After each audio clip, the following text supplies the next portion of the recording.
Can you hear me okay? All right. Good afternoon. The time is 1:01, and I will call to order the August 30th, 2022 meeting of the Contractors State License Board. I am Mary Tygart, the CSLB Board Chair. And we'll begin with the Pledge of Allegiance. So if we could all please stand, I would invite Diana Love to lead us in the Pledge of Allegiance. Could everyone put your right hand over your heart and begin? I pledge allegiance to the flag of the United States of America and to the republic for which it stands, one nation, under God, indivisible, with liberty and justice for all. Thank you. I will now note for the record that Jim Ruane has an excused or approved absence for today, and begin with confirming board member attendance. So Mariah, if you could do the roll call.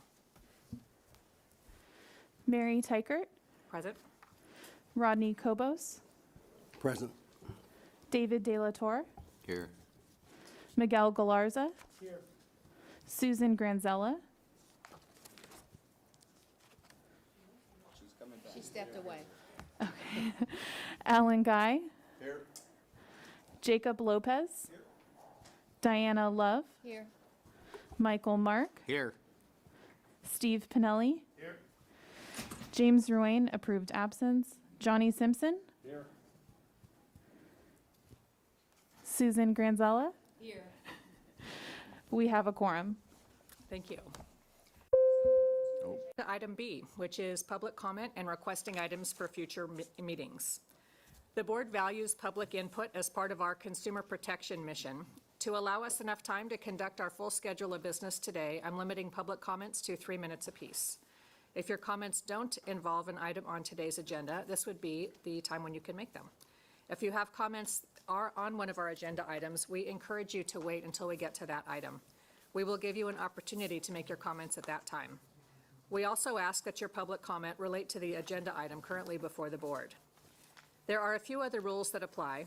First, California law prohibits board members from discussing any matter brought up during public comment, and board members are not allowed to act on any item not on today's agenda. Second, if you want the board to discuss a topic not on the agenda, you can ask us to consider placing that item on an agenda for a future meeting. Finally, if you have an application, complaint, or disciplinary charge pending before the board, we ask that you not discuss the details of your case or pending complaint. That's because board members may be the judges and by law are not permitted to receive evidence or information that is not part of the administrative record in the case. Before we ask for public comment, I want to recognize consumer protection advocate Jody Costello, who is in the audience. Jody has worked for many years educating consumers on how to protect themselves when hiring a contractor. She has also been a true consumer protection partner to CSLB by assisting consumers in resolving complaints and identifying opportunities for CSLB staff to improve consumer protection procedures. Jody, do you want to say a few words?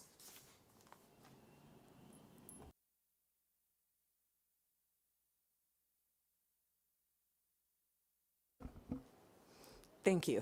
Thank you very much for that. I appreciate that. Yeah, Dave and I worked together for 17 years when he was the enforcement chief, and we did a lot of good work together. And I'm grateful for that opportunity. And I do get the walking wounded to my website. I do have a lot of consumers that come to me. But Dave has always been so gracious in trying to work these and sort these things out. So I appreciate it greatly. I am concerned about the need for consumer protection because, you know, not a week goes by that I don't get a complaint from somebody, not only California, but across the board, so across the state. So I'm just grateful to be able to help when I can, and I appreciate the acknowledgement. But I do implore that you continue to actively go after the contractors that are not so great and do what you need to do in terms of disciplinary action. I was in that position 22 years ago, so and I know I was one of the few lucky ones that came out, and I was in litigation, so I was very lucky, but I also had a really good case. So again, I appreciate the acknowledgement, and just keep on keeping on with the enforcement. Thank you. Thank you, Jody. I appreciate your comments and also your partnership. It really underlines what we are all here for. So thank you very much. So now to public comments. Are there any comments from the public? Okay, seeing none, how about board members? Do we have any board members that have an item they would like to be placed on a future agenda? Okay, very good. Next is agenda item C, presentation of certificates of recognition. Today, we are recognizing industry expert Dan Francisco. For the past 22 years, Dan has been a member of CSLB's Industry Expert Program. The majority of CSLB consumer complaints received are workmanship related. Licensed contractors that serve as industry experts for CSLB are vital to assisting staff in resolving construction disputes, determining if the work was performed to trade standards and contract requirements, and when necessary, providing expert testimony to support violations of law in administrative hearings. Among the numerous inspections Dan has performed, he recalls the most interesting inspection he's done involved a consumer hiring a contractor to add a new second story to their home, only to come back from vacation and find their house demolished except for two 2x4 skeleton walls. Dan, we appreciate your willingness to assist consumers and CSLB through your work with the CSLB Industry Expert Program. We have a certificate for you. The one I have here today is a placeholder for your official certificate, but it does have the following verbiage. The certificate of recognition is presented to Dan Francisco for providing outstanding contributions to the Contractor State License Board, Enforcement Division, and the construction industry by performing numerous industry expert inspections and testifying in administrative hearings. CSLB, the California construction industry, and the people of California thank you for your exceptional performance. Thank you, Dan. Can we bring him up, get a photo? Yeah, we'd like to do a brief photo if we can. Yeah, we're going to get a photo with you presenting it. Terrific. You might want to put this as background.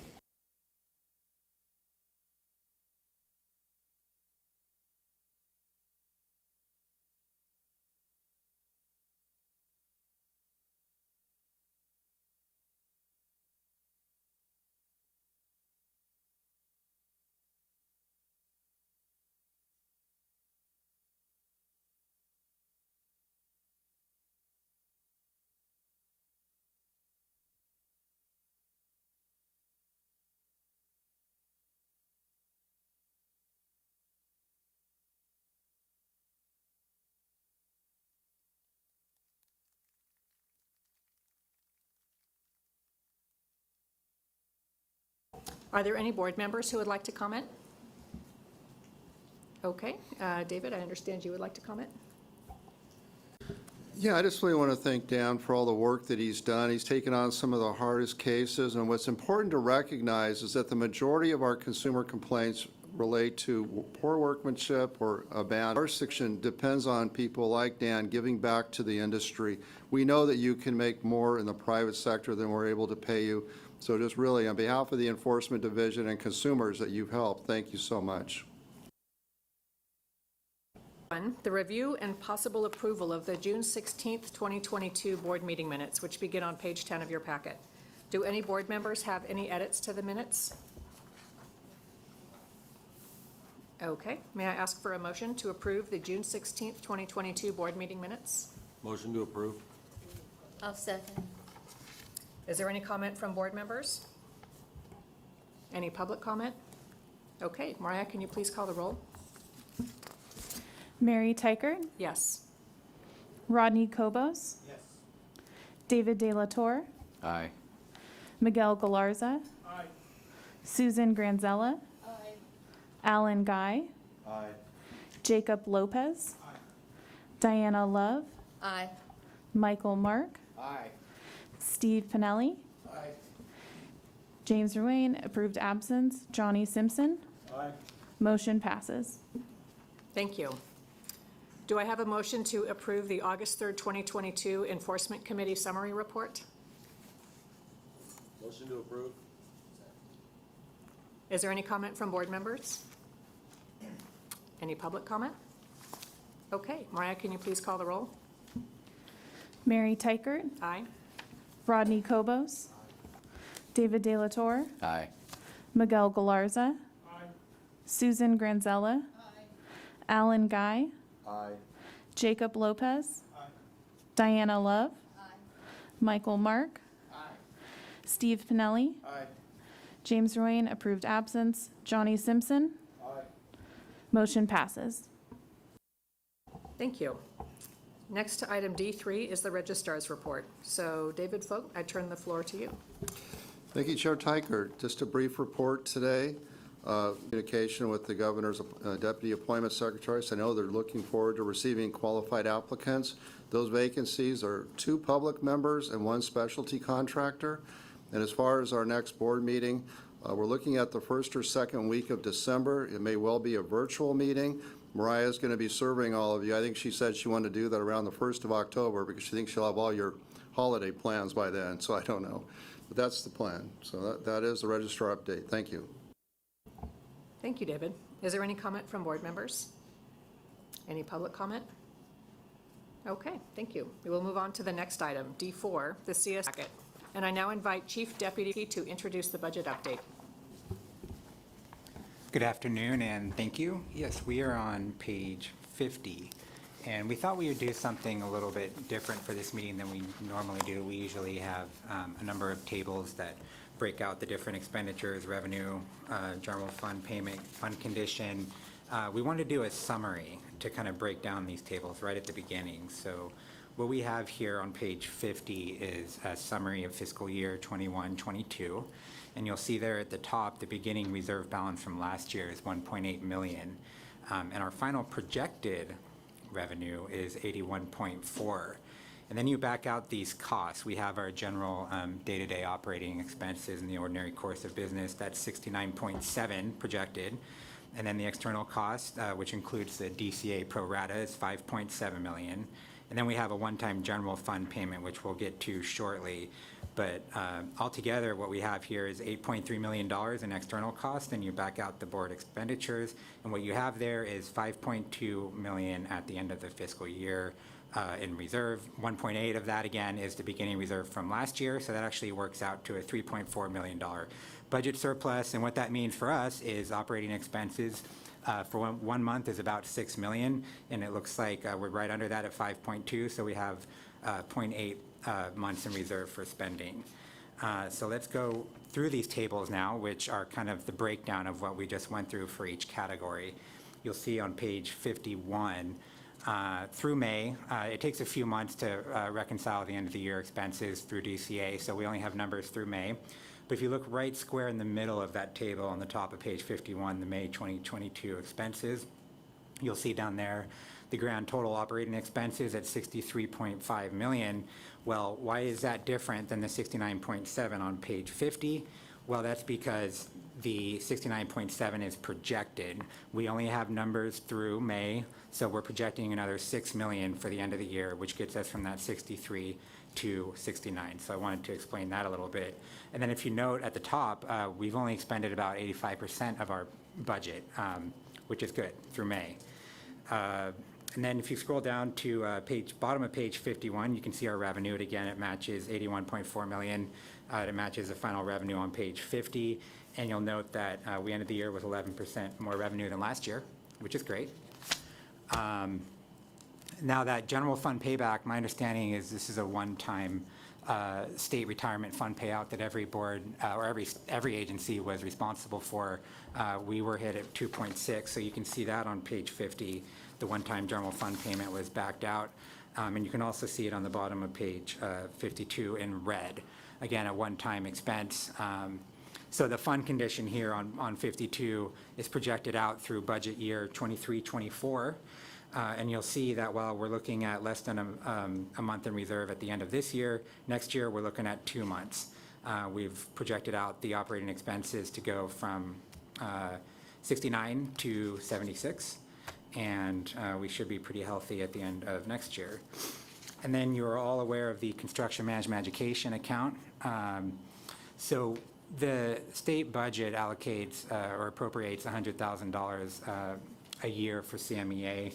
And last year, as we've discussed, we did secure budget bill language to allow us to ask to increase that appropriation every year through DOF to spend what's actually in the account. Because if you see here, we have a lot more funding than the $100,000. And so we want to make as much money available for schools as possible, but it does require an annual ask. And this page describes the process that we go through every year to do that. And then at the end, page 54, we are looking at the projected out preliminary budget for next year.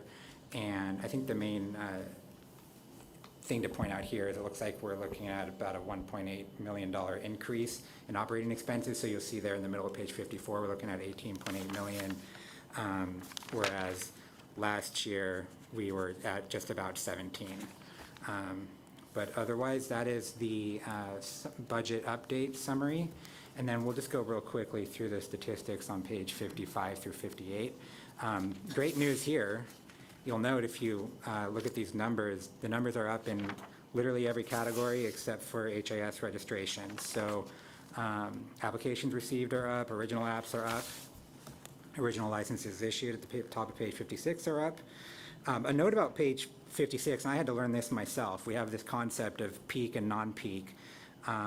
So our renewals are on 2-year cycles. So every year, there's a huge population of people who are up to renew their license on their second year. It turns out that we have this peak year concept where in odd years, there's simply more licensees that renew than on even years, or I might have switched that. Either way, you'll see on page 56 at the bottom, there's 116,000 renewals from 2018 to 2019 in an odd year, and then it goes up to 125 in 2020. Well, we're in the peak cycle for 2019 to 2020 and 21 to 22, so we're actually up from the 114 from the 2019-2020 fiscal year, we're up to 116, so we're up. And if you compare the two red columns, 2020, 2021 went up significantly, and we should see a significant increase in the 22, 23. So I just kind of wanted to explain the differences in the numbers there, peak and off-peak. And then that is basically it for the rundown of these charts, and that's the update. Thank you. Thank you. Any comments? I do have a question, since we have the CMEA. I think some board members may not know exactly what that is and where the money comes from. Can you describe that? Yeah, excuse me, the Construction Management Education Account was established by statute in the mid-90s, I think, and it is just what it describes. It's a pot of money that is funded for construction management programs that are at specified state schools or any university that are accredited through. It's a national association. The name of the association is escaping me now, but the associations accredit the schools, and there's about 6 of them. And these are paid through the license renewals. So licensees have an option through their renewal to donate any number of money that they'd like or none to the Construction Management Education Account. And what we've seen is when we put our renewals online, boy, those numbers just went up. I think it just made it easier to donate instead of write a separate check or the paperwork process prior to online renewals. We got more donations when we went online. So that's why we went to the legislature and asked for the ability to adjust the appropriation every year. Thank you. I'd also like to comment that I appreciate the summary tables. I Oh, think that was great. a nice way to get oriented to. Oh, I'm glad. So yeah, that was cool. Thank you. And Stacy is our budget manager. She normally does these updates, but we've got a lot of exec staff here, so we had she's holding down the fort back in Sacramento along with our admin chief. Through the chair. I have a question on page 51.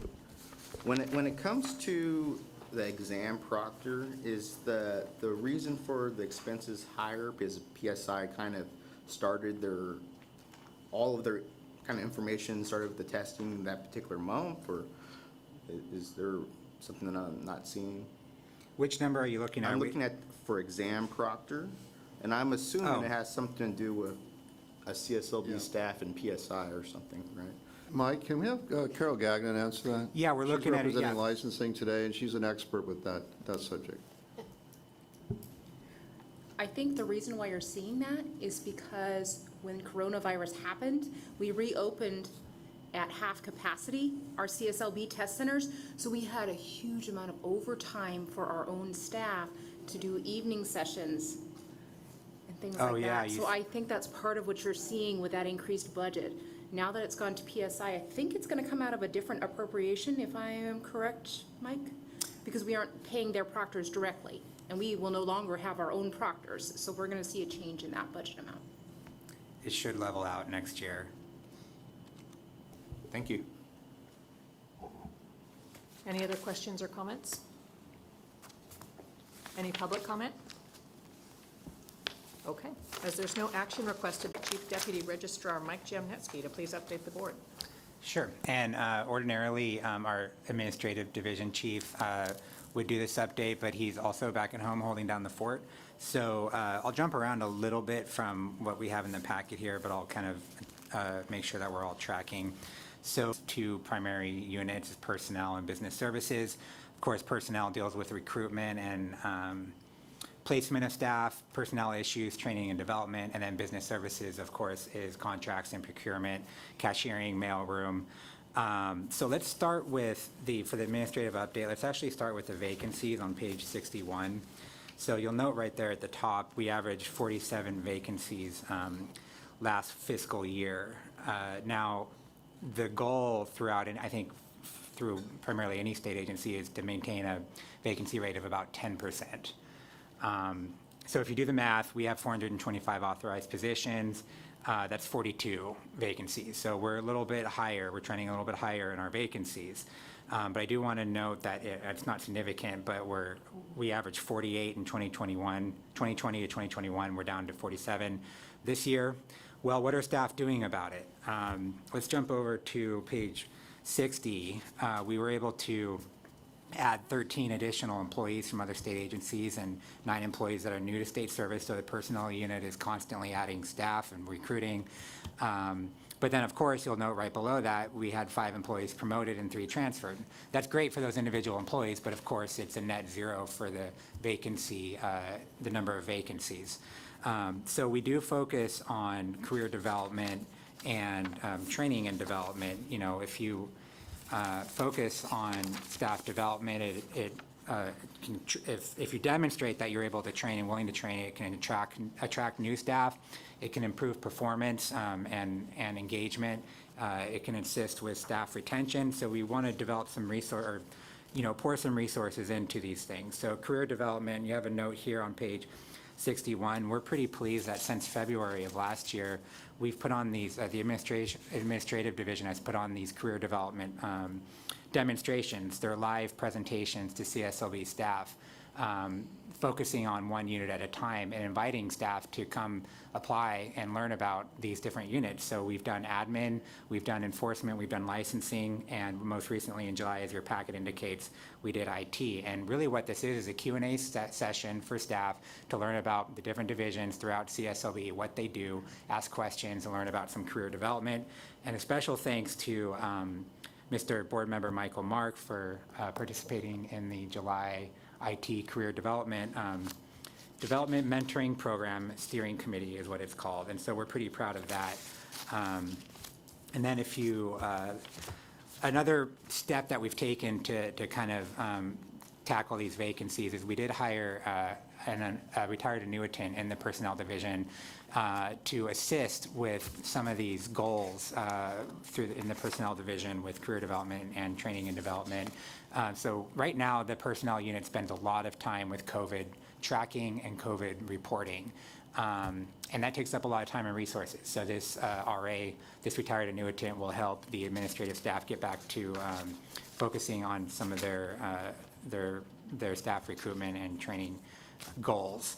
And then if we flip to page 64, here's just kind of it's not exhaustive, but it's a number of resources that are available to staff for training and development that we try to put forth every year, and this will remain a goal. Flipping back to page 61, the strategic plan item for the admin division, we will get to that during the strategic plan update in just a moment. And then at the end on page 63, not too much to note here. We do have some contract updates. Carol mentioned the transition to the PSI examination program. Because of that, we were able to close 2 leases, which is great. The Norwalk Testing Center is closing, as well as the San Jose, in the middle of your page here on page 63, the San Jose Testing Center is closing. Not too much exciting in the contracts and procurements, but I can answer any questions about those. And I think that was everything we wanted to cover for this update. Thank you. Thank you very much. Are there Thank you, Mary. Mike, for the invite to that CSLB, and I actually learned from Jason and his team, it was a lot of information that the IT department does to make CSLB work behind the scenes. So other board members, I do recommend, if you're able to watch any of these career development videos, it helps you have a better understanding of CSLB as a whole. So thank you. Thank you. Thank you very much. Appreciate the comment. Any other comments? Agenda item, which coincidentally is the Information Technology 66 of your board packet. The CSLB Chief of Information Technology, Jason Perez, we'd invite you to update the board. Thank you, Board Chair Teichert, and good afternoon, everyone. CSLB IT Wide Area Network, or SD-WAN. The SD-WAN enables CSLB to securely support application growth, network agility, and simplify our branch of office implementations. We anticipate that this project will be completed by October. We continue to place a priority on security, and recently, CSLB IT deployment of the next generation VPN began the rollout, which will encrypt all network traffic from CSLB managed assets remotely to our secure site. In addition to security, we recently completed a security campaign with CSLB staff in preparation of a military assessment to begin in December of 2022. While we had hoped for better results, we are very optimistic continuous reminders about security recommendations with tips and tricks for staff will have us better prepared for our military assessment in December. Lastly, the IT division is excited to start our next project as we start CSLB's next phase of business modernization. We have reviewed multiple applications and excited about the experiences and success stories by our counterparts at other boards and bureaus within the Department of Consumer Affairs. In addition, as part of the initial phase of this project, we are preparing for application to the California Department of Technology, who has invited departments and other agency entities to submit a business challenges that require an IT solution to modernize government and improve digital services for California residences. If our application is accepted, the Department of Technology, through the Technology Modernization Fund, will provide funding to CSLB to complete the project. We're anticipating this to happen by the end of 2022. This will conclude the information technology update. I am available for any questions. Thank you, Jason. Is there any comment from board members? Any have a comment from the public? I just have a question. Jason, on the online renewal transactions, which are still going very well, and congratulations on that, I noticed the e-kiosk numbers are down. Are we keeping them and their connection to the system? We recently, back in a couple months ago, disconnected the e-kiosk from all remote offices, so we no longer are processing through the e-kiosk. And also, too, we are removing more and more people are no longer needing the requirement to process through our e-kiosk application online. So we're pushing more to the immediate online renewal for all contractors. Very good, thank you. Thank you. Any other questions or comments? 2022-24 Administration and Information Technology Strategic Plan Objectives. And the CSLB Chief Deputy Registrar, Mike Jamnetsky, and Chief of Information Technology, Jason Perez, please update the board. Update on. Sure. Sorry. As far as our 5.1 update, this is related to the IT security updating CSLB about the board about this. So we were going to be regularly providing updates at our quarterly meetings. And also, too, we anticipate also having a second member be appointed from the board to our IT advisory committee. The next update for this quarterly is item 5.3, which is the replacement of the automated phone system. IT is currently defining our business requirements and our technology requirements in anticipation that we'll be able to have a system in place by the beginning of 2023. The next current update is item 5.5, and this is the evaluate applicant and licensee online logins and profiles to help tailor the content to the user, track submissions, interactions, etc. This is part of our business modernization effort, and this is currently part of the application that we are submitting to the Department of Technology related to the Technology Modernization Fund application that we have submitted, we're going to be submitting. So at this time, we're waiting on that. And for the admin strategic plan items, there's two. It's 5.2 and 5.4. 5.2 is to develop additional surveys to get some feedback on how staff are doing, how the website is going, customer service, where can we improve. And so you'll see there under current status, we've developed 3 ideas for surveys. This is not exhaustive. It doesn't have to be these items. We will accept any ideas for, if anybody has ideas for soliciting input from contractors and customers, our stakeholders, let us know. So some of the ones we came up with, you know, maybe a licensee is decided not to renew, or maybe they've decided to go inactive. Why? Maybe they're not retiring. Maybe they decided, you know, maybe they're changing their business. It would be nice to have some information as to why people don't renew. That's our revenue. It would be nice to get some data on that. So that's one idea. Also, number 2, kind of a no-brainer, but how is the website going? Is this easy to use? Where can we improve some areas, functionality? I noticed some on our website, sometimes there's things you click, you think you're going one place and it takes you somewhere else. How can we improve in those areas? And then online renewal services, those are new. We're pretty proud of that. Thank you to IT for getting that up and going. How can we improve in that area? And like I said, we'll accept other ideas for surveys if you have some thoughts. And then item 5.4, during the admin update, we talked about staff development and career development. This is an important area. We want to, you know, get those vacancies down and have staff want to work for the board and continue to work for the board, and that involves pouring resources into development and training. So we did draft, and by we I mean the administrative division did draft the staff recruitment, onboarding, and training plan, and their status describes what's in it. But really, we want an attack plan for when we get someone on board, how we can teach them to effectively be an employee at CSLB and want to stay and want to develop their career there. So this plan describes what's going to be the attack plan there. And that's the update. Okay, thank you. As there's no action requested, we will move on to the enforcement section of our agenda, and I will turn it over to Enforcement Committee Chair Michael Mark.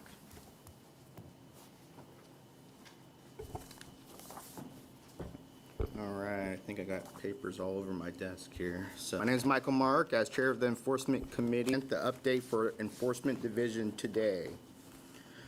Starting on agenda item E1, update, review, discussion, and possible action on the 2022-2024 strategic plan objectives. I'll start with agenda item E1, which begins on page 75 of your board packet. The Enforcement Committee held a virtual meeting on August 3rd, and staff provided committee members with a progress report of the enforcement objectives in the 2022-2024 strategic plan. As a result of the information and recommendations provided at the meeting, the Enforcement Committee unanimously passed 3 fully formed motions to bring before the full board, which I will discuss in turn. So moving on to page 77 of your packet, we will begin with an update on the strategic goal 2.1, which reads, leverage current enforcement tools, which include letters of admonishment and accusations, to increase licensee and business knowledge by requiring contractors subject to CSLB corrective action to take specific courses. So the issue here is how to expand the use of educational courses as a corrective action for those who violate the contractor's license law. Staff has consulted with numerous educational institutions and have identified several courses that could be appropriately prescribed for specific violations. Currently, CSLB can require the completion of training with a letter of admonishment when it's appropriate. And although the requirement to attend additional training can be used with an accusation, there is no easy method for enforcing that requirement. The only mechanism to enforce a training requirement is a disciplinary order resulting from an accusation by filing a second accusation. This is a costly and time-consuming process. Ideally, a respondent who has been served with an accusation, afforded an administrative hearing to contest the accusation, and been determined to have violated contractor's license law would receive a disciplinary order that may include a training requirement that must be complied with to retain licensure. Existing law provides for licensee revocation when a disciplinary order requiring restitution is not complied with. This proposal would add the training requirement to that authority. Legislative authority is required. Industry leaders who attended a June 6th meeting with CSLB and Deputy Attorney General liaisons are receptive to this change, and this is what staff have recommended. Therefore, the Enforcement Committee recommends the following motion: that the full board consider a legislative proposal authorizing CSLB to automatically revoke a license subject to a formal disciplinary order if the receiving respondent does not complete a specific instructional course and/or take and pass a business law or trade exam. Since this is a recommendation that comes from the committee of the board, it comes to you as a fully formed motion and no first and second prior to a vote. Recap, the Enforcement Committee had our meeting. They voted and approved this recommendation to the full board. We're here before the full board that this motion be accepted and a first and a second. But first, before we start that, is there any public comment? No. And then please state your name fully, please. Good afternoon. I'm Phil Vermeulen with Contractor Licensing Center and also represent the Flasher Barricade Association. I've been attending license board meetings, I hate to admit it, for 41 years. I was a child prodigy. I started when I was 5. That's another story. I was just asking Jesse here a minute ago. Registrar Fote and I have talked about this before. Over 80% of the complaints and how much enforcement dealings are with home improvement. Obviously, that's the biggest sore point, and we need to focus on that. I think this proposal here is excellent. I think it's long overdue.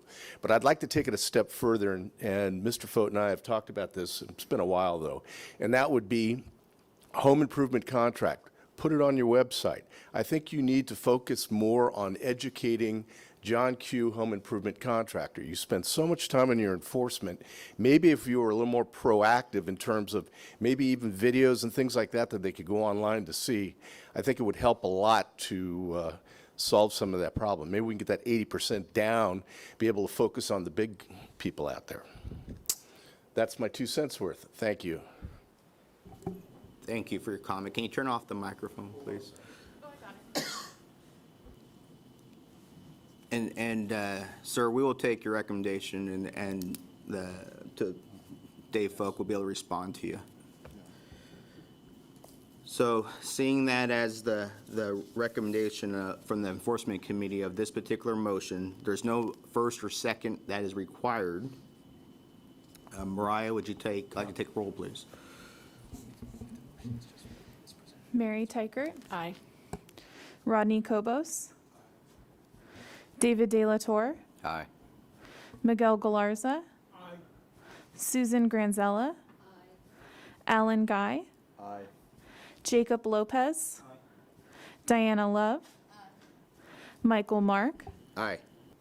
Steve Pinelli, Jim Ruane, approved absence, Johnny Simpson, Motion passes. All right, thank you, Mariah. Moving onward. So next, we have an update regarding Strategic Goal 2.2, which begins on page 79 of your board packet. Research the scope of unlicensed practice, evaluate allocated enforcement resources, and meet with industry stakeholders to review enforcement strategies. We know from CSLB's proactive stings and sweeps that unlicensed activity is widespread in California.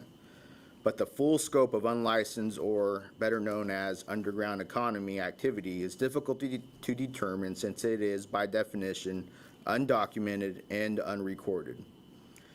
A preliminary survey by CSLB staff recently found that 78% of online contractors' ads did not include a contractor's license as required by law. It is presumed that many of these operators are, in fact, unlicensed. To ensure that CSLB's limited enforcement resources are being properly allocated, division staff and the enforcement committee are recommending that an outside contractor be hired to conduct a study with two general objectives. First one, to better assess the size of California's underground economy in the construction industry. And secondly, to review all CSLB's enforcement operations and staffing to ensure public safety is optimized. A more specific scope of this work proposed in the study is found on the bottom of page 78 of your packet. Staff have explored potential vendors and believe the cost of completing such a proposed study would not exceed $75,000. Therefore, the Enforcement Committee recommends the following motion: that the full board authorize the expenditure of up to $75,000 to hire a private consultant to assess CSLB's enforcement operations and staffing as specified. Since this recommendation comes from a committee of the board, it comes to you as a fully formed motion and needs no first or second prior to a vote. Again, do we have any public comment for this? Is there any board comment? All right. Mariah, can we please take roll? Mary Teichert, Aye. Rodney Cobos, Aye. David De La Torre, Aye. Miguel Galarza, Susan Granzella, Alan Guy, Aye. Jacob Lopez, Diana Love, Michael Mark, Aye. Steve Pinelli, Jim Ruane, approved absence, Johnny Simpson. Motion passes. Okay, thank you, Mariah. Up next, we will be discussing Strategic Goal 2.3, which begins on page 79 of your packet. This objective states, coordinate educational workshops with agency partners to assist applicants and licensees in complying with contractor state license law and other business requirements. At a meeting with CSLB on July 6, 2022, industry representatives expressed support of this goal. Since then, Registrar Folk has reached out to the Multi-Agency Joint Enforcement Strike Task Force regarding their participation and assistance with future licensing workshops. Working with JESF, the Joint Enforcement Strike Force, and the Employment Development Department, CSLB staff will participate in construction-related seminars to discuss contractors' licensing requirements and related subjects. CSLB's Public Affairs Office will be taking the lead in publicizing and coordinating CSLB enforcement staff participation at these EDD seminars. Public Affairs and enforcement staff will also be developing regularly scheduled webinars to assess licensees. Agency partners will be invited to participate in planning and presenting these webinars. So moving on to page 80, you will find an update on this Strategic Goal 2.4, which states, review, create a structured training program with Enforcement Academy to achieve statewide investigation and legal consistency. Staff have made progress with this objective on multiple fronts. Staff have worked with Brent Jex, our liaison at the Attorney General's office, to develop a proposed framework and timeline for a new ongoing training program at CSLB, including the eventual relaunch of Enforcement Trainings Academy.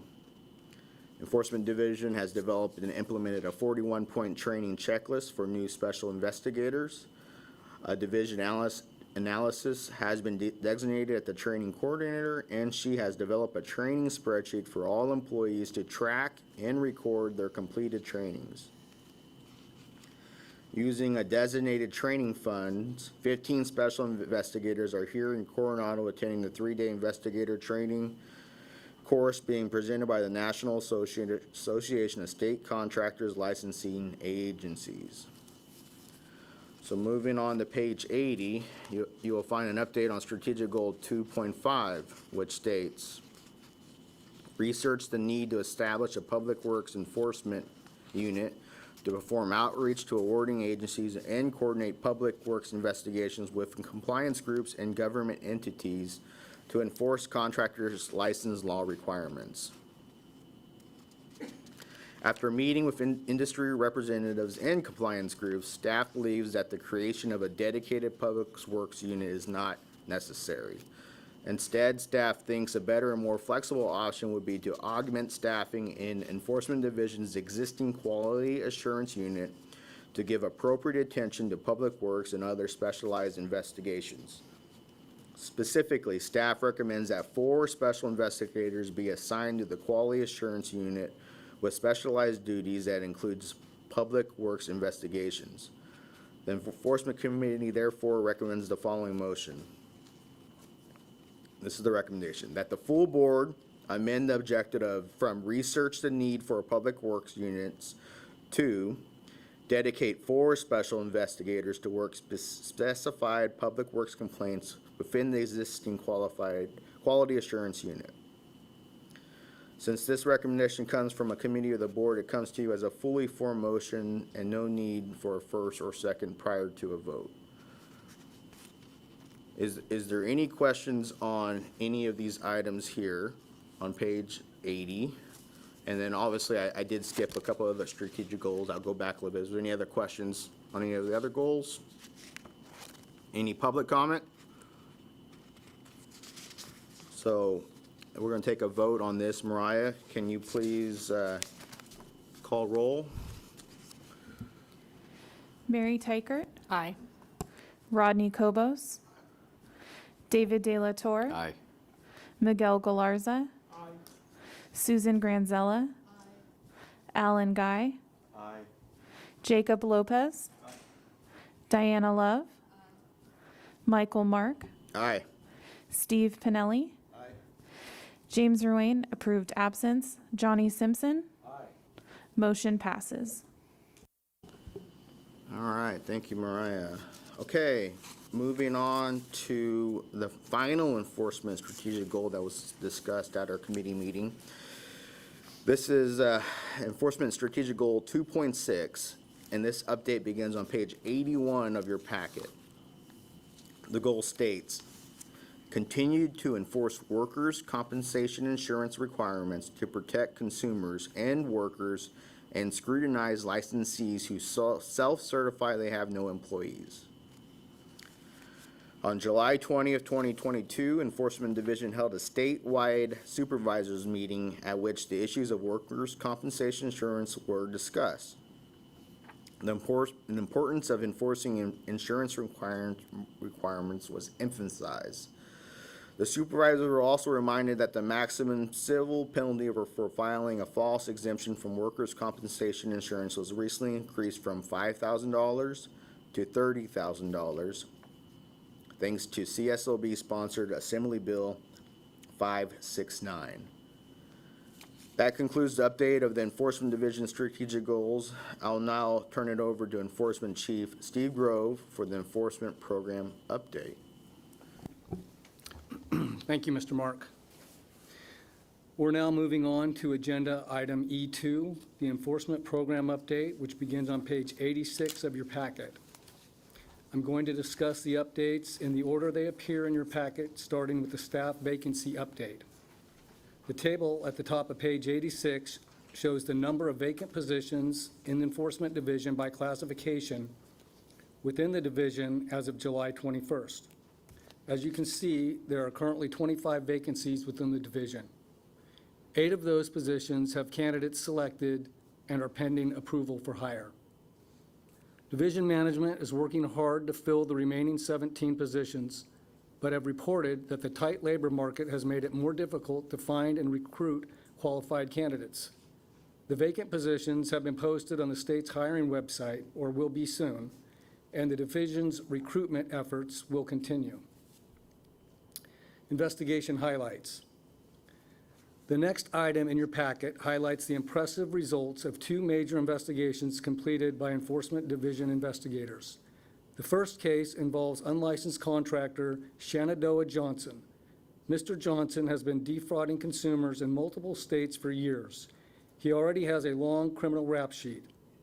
His usual tactic involves approaching his victims, who are often elderly, offering to complete needed roof or driveway repairs. Johnson often claimed to be licensed, and he would extract large upfront payments from his victims.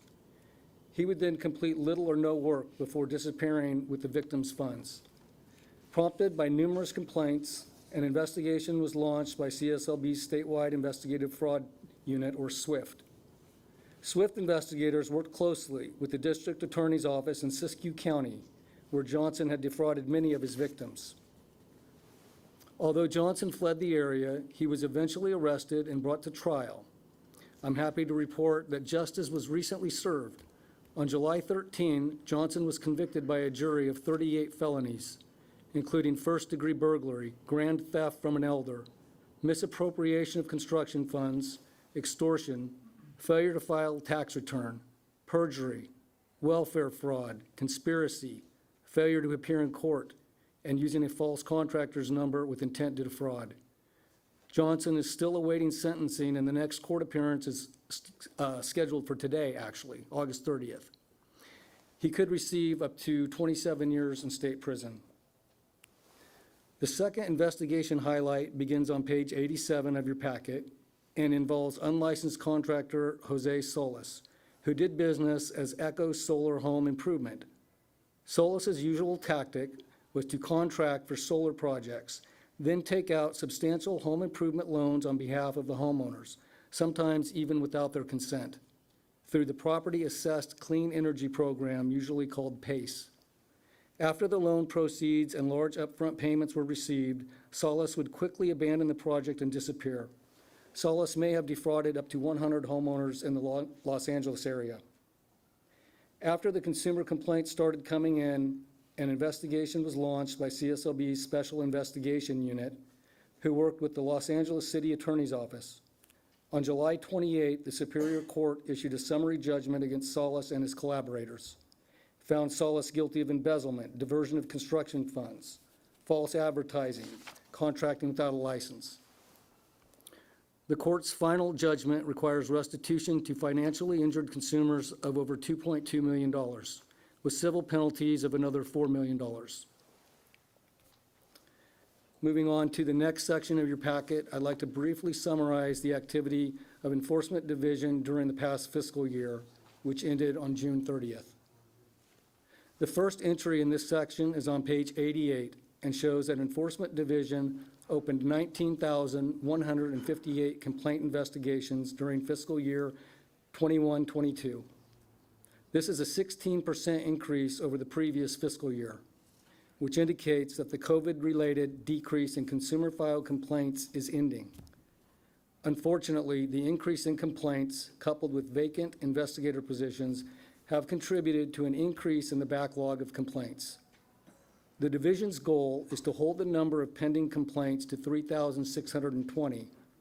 The number of aged cases, that is those over 270 days from date of receipt, to 100.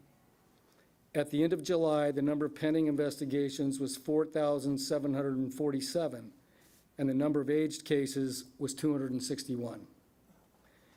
To address the backlog of complaints and the increase in aged cases, The enforcement management team is working diligently to ensure that vacant positions are promptly refilled with qualified candidates. Overtime has been authorized to help address the backlog of incoming complaints. And enforcement supervisors are working very closely with their investigators, monitoring caseloads and production, and providing assistance through regular case reviews. However, if incoming consumer complaints continue to exceed complaint handling ability, implementation of board-approved process changes and investigation priorities may be necessary. A few of the division's accomplishments for the fiscal year are also on page 88 and include over $22 million in restitution returned to financially injured consumers, 506 cases referred for criminal prosecution, 218 accusations filed for license revocation or suspension, 1,551 administrative citations issued, almost $1.9 million in civil penalties collected, and 354 letters of admonishment issued. Starting on page 89 of your packet, you will find summary of activity by CSLB's statewide investigative fraud team. The special investigators assigned to SWIFT handle proactive enforcement for CSLB.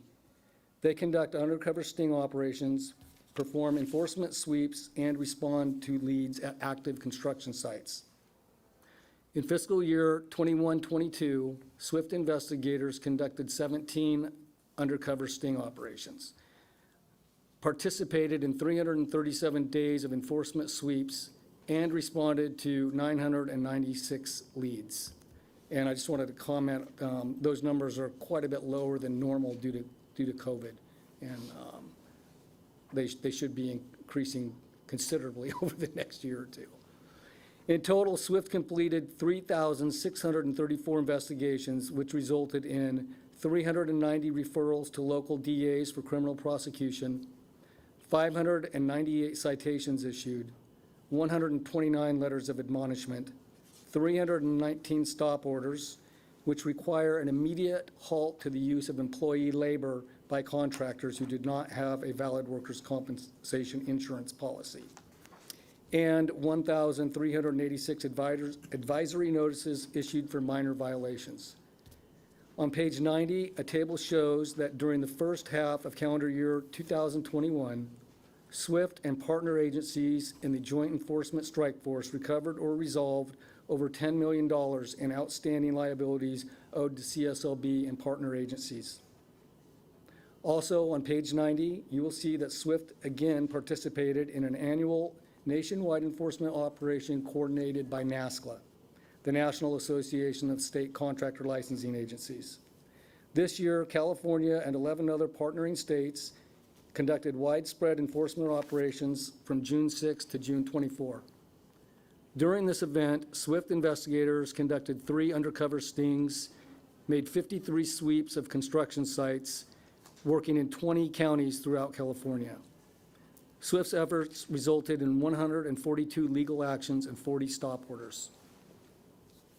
Finally, I'd like to mention an item that is not in your packet. On August 17th, SWIFT investigators partnered with the Paradise Police Department and the Butte County District Attorney's Office to conduct an undercover sting in the burn area of Paradise, where the camp fire occurred in November of 2018. 7 suspects showed up to provide bids on a variety of jobs, including concrete work and tree removal.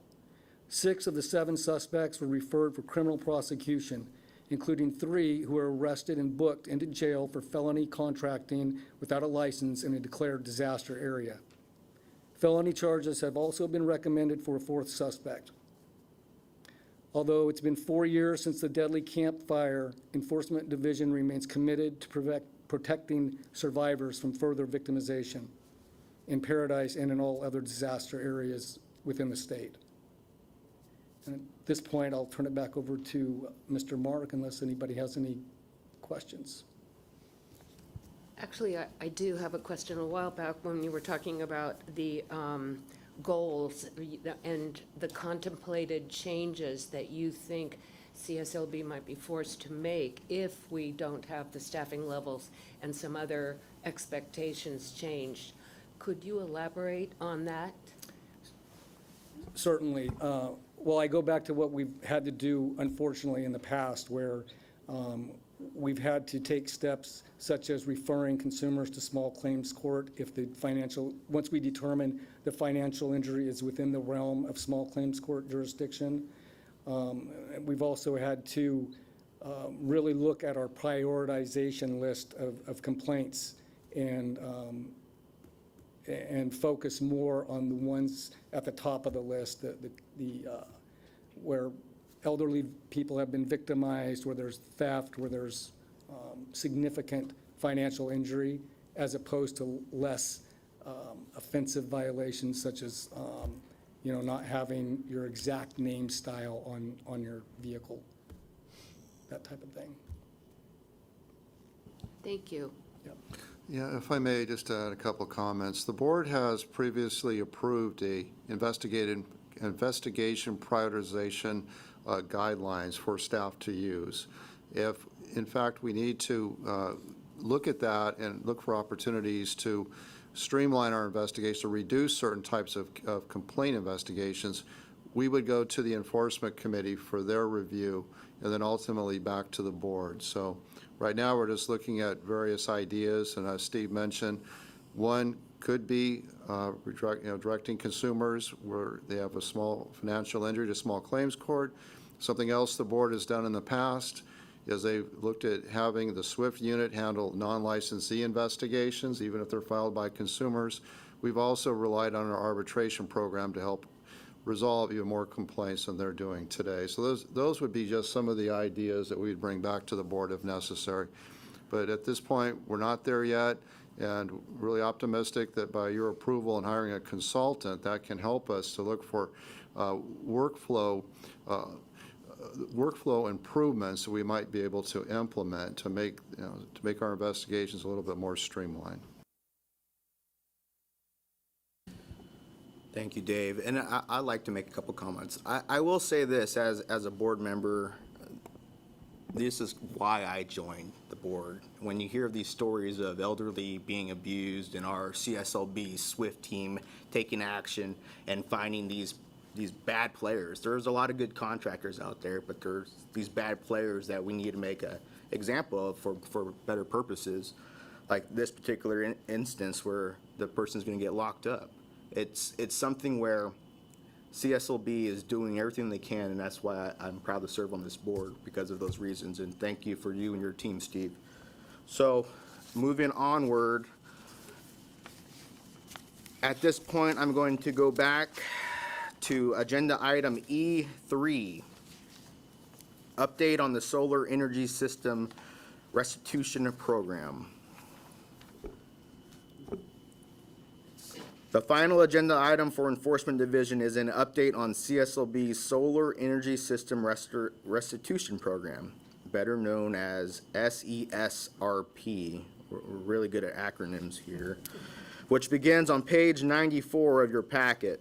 This program was created by Assembly Bill 137 in 2021, and it is designed to provide financial restitution to homeowners who were financially harmed by a solar contractor and who are without other recourse. The program is funded by $5 million from the state's general fund, with up to $1 million allocated to pay for CSLB's administrative costs as needed. The program became fully operational in late 2021.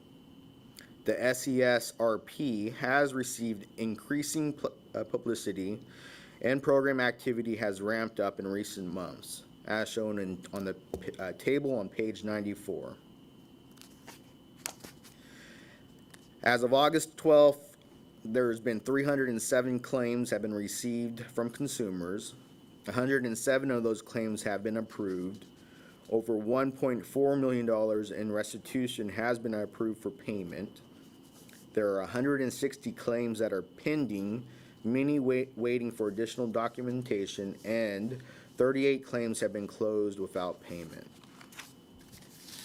The SESRP has been extremely well received by the victims of solar-related fraud, many of whom have given up any hopes of recovering their lost funds. On page 95 of your packet, you will see a very nice thank you email recently received from one of the program's satisfied claimants.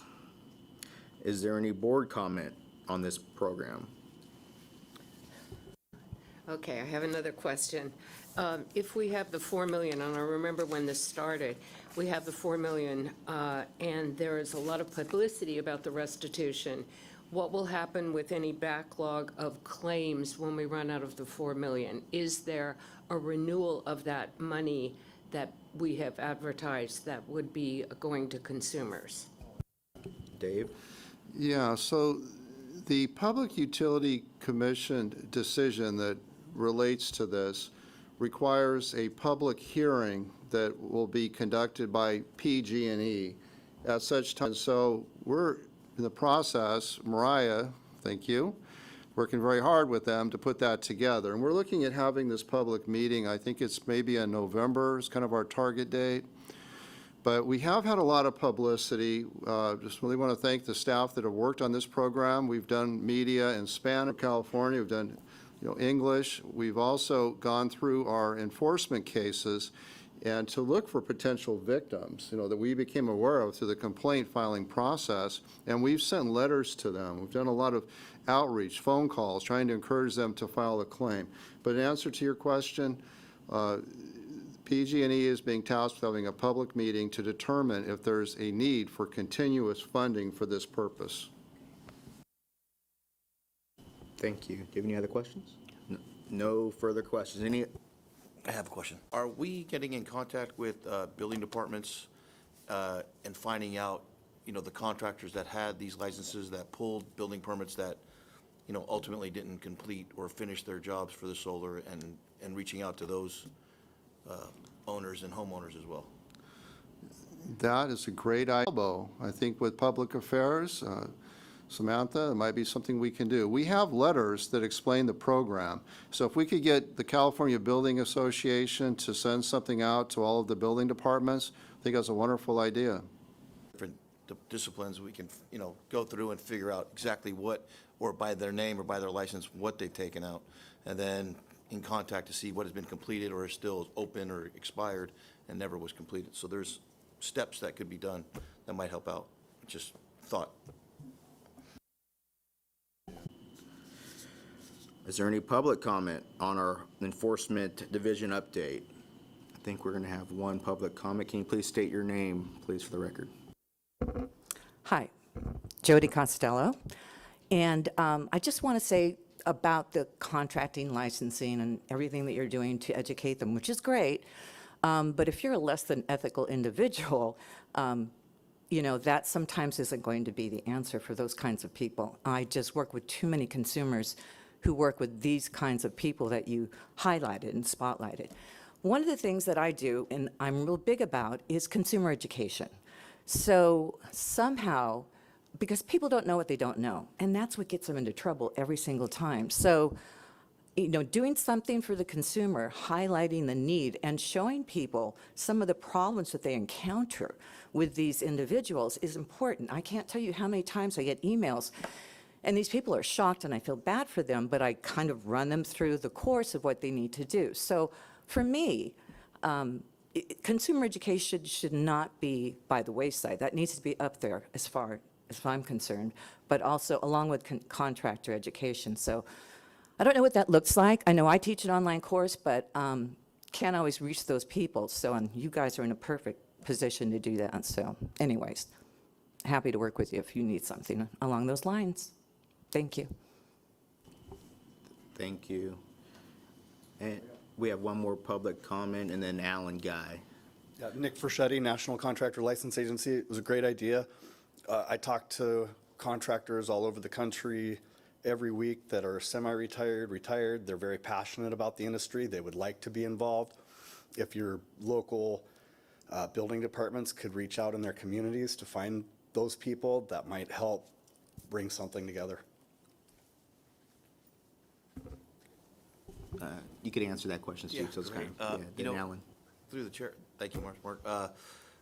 Unfortunately, that is, to answer that, we try to put that out there, but the education is the hardest thing, because they don't know to come to the building departments or to the inspectors or just even bring it up. So they think the best way to go is small claims court or contract state license board, and they don't get involved where it's the first step. And by the time it comes back to us, it's either too late or they're gone and they can't get a hold of them, or it's happened to somebody else, and then they take off. So, yeah, I mean, that's a great idea, and if they can reach out and we can have some kind of, the keyword, education, back and forth and have that out there, that would be great. So maybe it's something everybody can join in together with. Yeah, just one comment I had is, could we add some statistics by period on this so we could see if the complaints are going up or down by year or by quarter, whether there's more fraud going on in the solar industry? As we've been tracking our solar complaints for the last 4 years, and that's increased to 130. So that's not asked for us, and that wasn't the goal. The goal is to reduce complaints, but that could be because there's more solar work going on perhaps today than there was in the last few years, or it's because of the solar restitution fund. Although the increase to 130 are consumer filed complaints, they're not solar claims. Those are handled separately. So, regrettably, we're finding that we have more complaints today than we've had in the last 4 years. We did have a meeting we have a quarterly meeting with the Public Utility Commission, the Department of Financial Protection and Innovation, it used to be DBO. So we meet with them to talk about solar. And the CALSA, the Solar Association, was in attendance at that meeting. And I asked them, I said, we need to have a meeting with you and your members to talk about what we can do to reduce consumer complaints.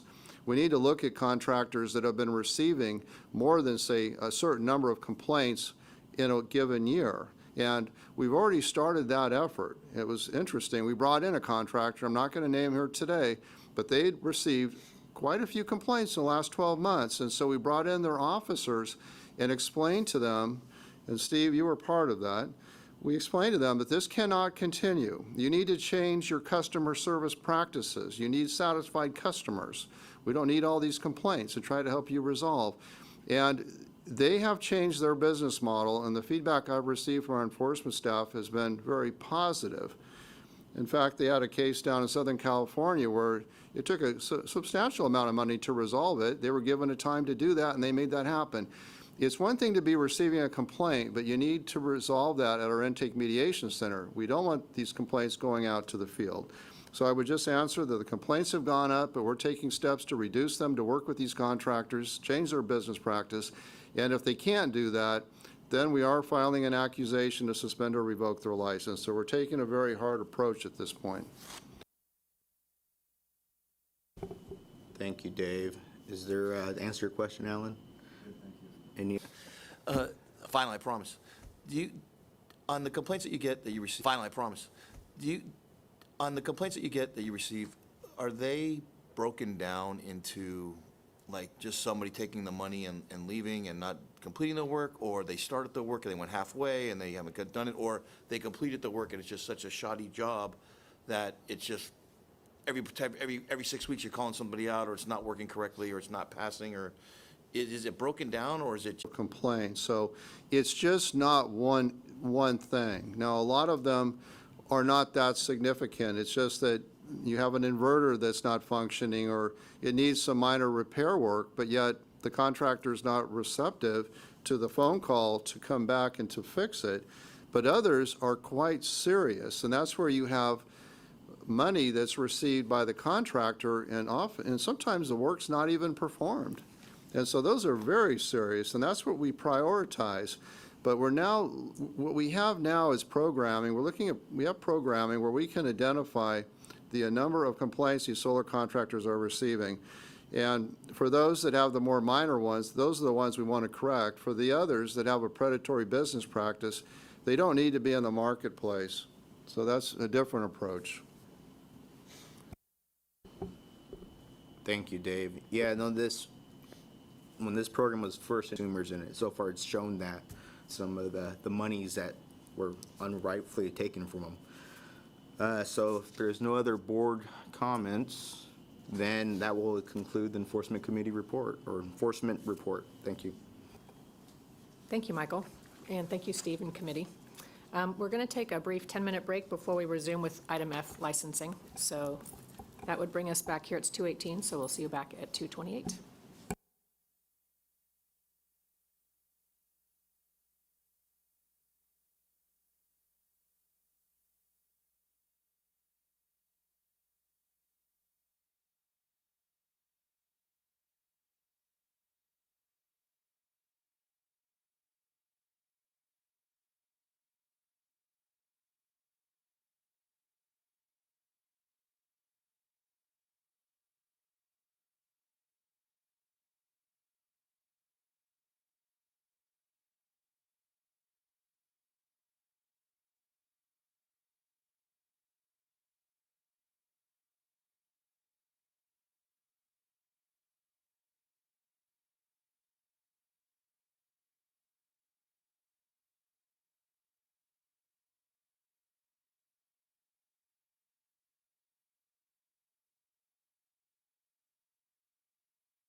We've got most of our folks back.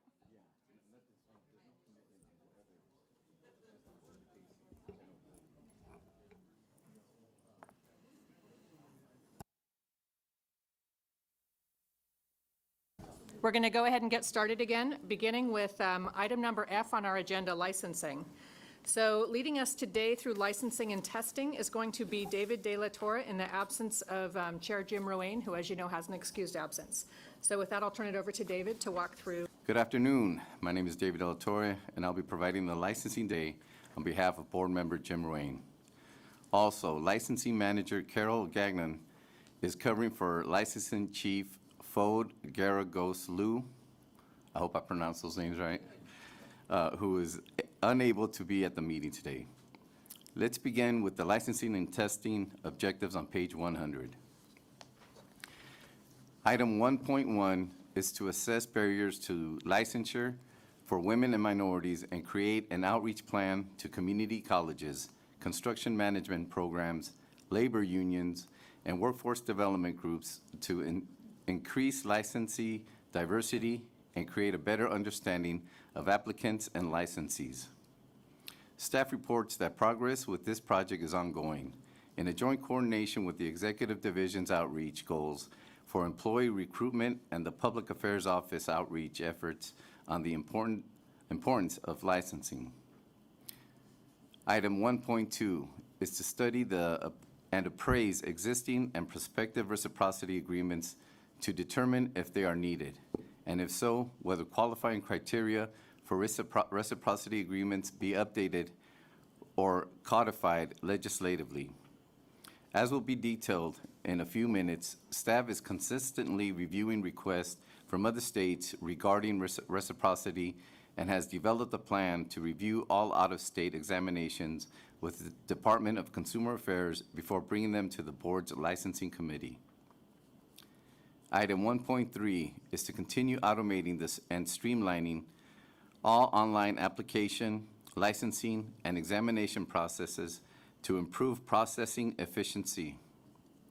Staff reports that the executive and IT divisions met with third-party software developer in July to review new software that will significantly automate licensing division process. Staff will update the board on whether it recommends selecting this vendor separately, staff is very close to completing the full automation of the home improvement salesperson application. For strategic plan item 1.4, I will turn to Licensing Division Manager Carol Gagnon to provide some updates. Assess and report on how to technologies into the licensure process to ensure licensees continue to represent reliability and contracting excellence. Now, this is something Testing Division has done in part for a long time, but we're going to add more to it. So what we've done is we revise every single one of our exams every 5 to 7 years, every single one. And to do this, we use subject matter experts, active licensed contractors in the trade, people who are working in the field.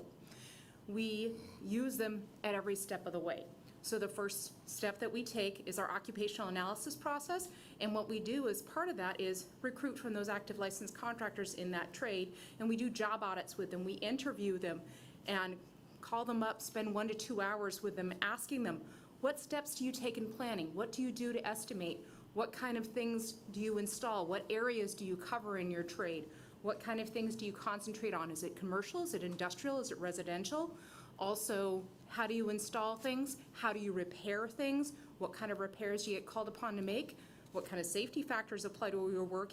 And what's new? What's coming up in the next 5 years? What's going to change in your trade? What are the manufacturers putting out there in advertising that we need to know to cover on the test? And what new laws, regulations, procedures are coming up as well. So we do that in the job audit process. Then what we do is we have those active licensed contractors work with us to create the surveys. And if you are a licensed contractor, you've probably seen one of our surveys, at least one, if not more.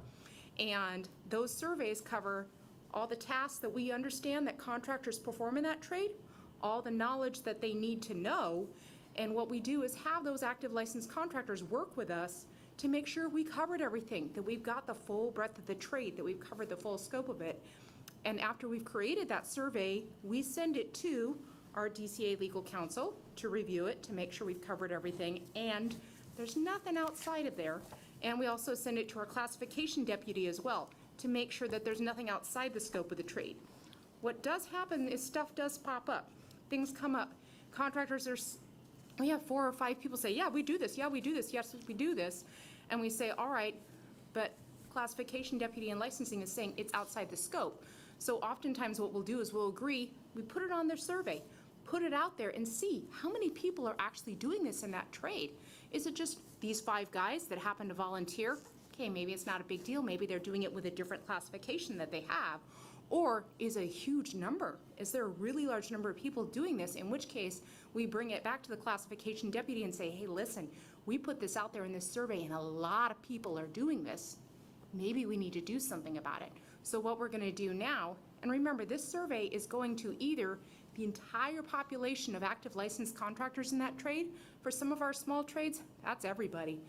For some of our larger trades like the B and the A, the really, really huge ones, we send it out to a sample of about 3,000. We use a sample throughout the whole state of California to make sure we cover the bigger cities, the smaller rural areas, all parts of the state. And then when the survey gets back, if we find out that there's something that they have earmarked as possibly outside the scope, that there's a lot of people doing, what we're gonna do is discuss it and bring it forward to the licensing committee to say, we discovered this, we see this, this is happening. Would we like to change this in regulation? Is this something we want to issue an industry bulletin and say, no, we don't want to do this anymore? So that's how we're going to deal with that in the future to handle these issues. Thank you, Carol. Item 1.5, to partner with Public Affairs Office to streamline and eliminate jargon on the CSLB licensing web pages, handouts, publications, and forms to reduce user confusion and processing times. Staff reports that 2 analysts are assigned to coordinate efforts to review and improve CSLB licensing publications. Finally, strategic plan item 1.6 is to complete the examination administration outsource, transition, and assess remote testing options. I will invite Carol Gagnon back to speak on this item. All CSLB test centers are closed, and as you saw, we've already been able to end the leases on some of those, adding to a cost savings. And all of the exams are administered now. They're still written in-house, but they're all administered out at PSI exams test centers. So this means our candidates now have a choice of 20 test centers throughout the state of California. They can test in the evenings if they want. They can test in the weekends if they want. So the candidates have been very, very pleased about this. And they, once they get approval to test, they can pick their own test date and time. So they can work it around their own personal schedule and what works best for this. So we've really received a lot of positive feedback about that. Would that be appropriate, Counselor? Yeah, on any sub-agenda item, you can ask for discussion if there's discussion.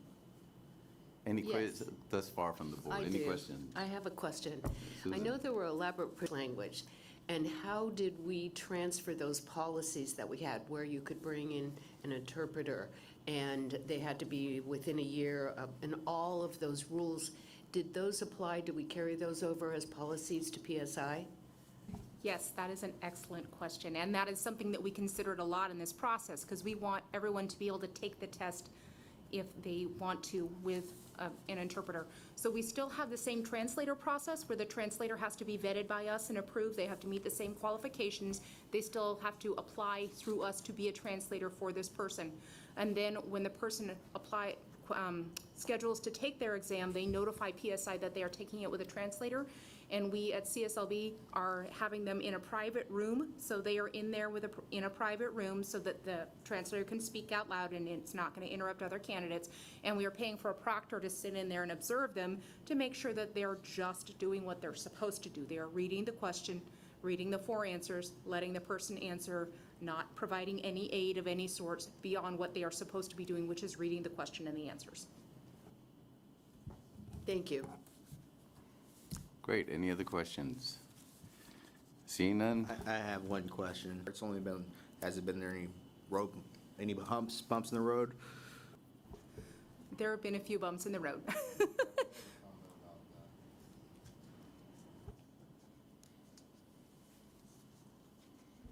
Hi, Phil Vermeulen.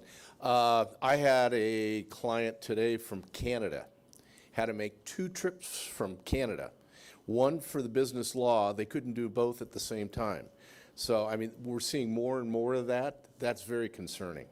I mean, because we have a lot of clients from other states that are coming in and have to make 2 round trips to take a test is absurd. So I was just mentioning this to Registrar folk too. So that is a problem. But I will keep you posted too, because it is new. And I have one more comment, because I think we brought this up at the last board meeting. I know it's new, and the transition was July 1st. So at the next meeting, could we have an assessment of what the cost is? The comparison, as much as you have at that point. All right, thank you. Step on up. Nick Forschetti, we work with PSI quite a bit on behalf of our clients, and they have specific people dedicated to certain states, it seems like, and they are having making some changes in their system to log in. I think that should really be looked at in detail. And when Phil mentioned his Canadian client, it reminded me of an issue that we've had in terms of, you're talking about the immigration and migrants in 1.1. A lot of the CSLB requirements that these people named on the license be U.S. citizen is a major hurdle to people coming in from out of the country that we've experienced. Is that no longer a thing? Like they have to have a social security number? No, they don't have to be a But it takes quite a while to get an ITIN or SSN. But it takes quite a while to get an ITIN, and these guys have no idea that that's an issue when they call me. And I don't think there's really much education on that on the board's information.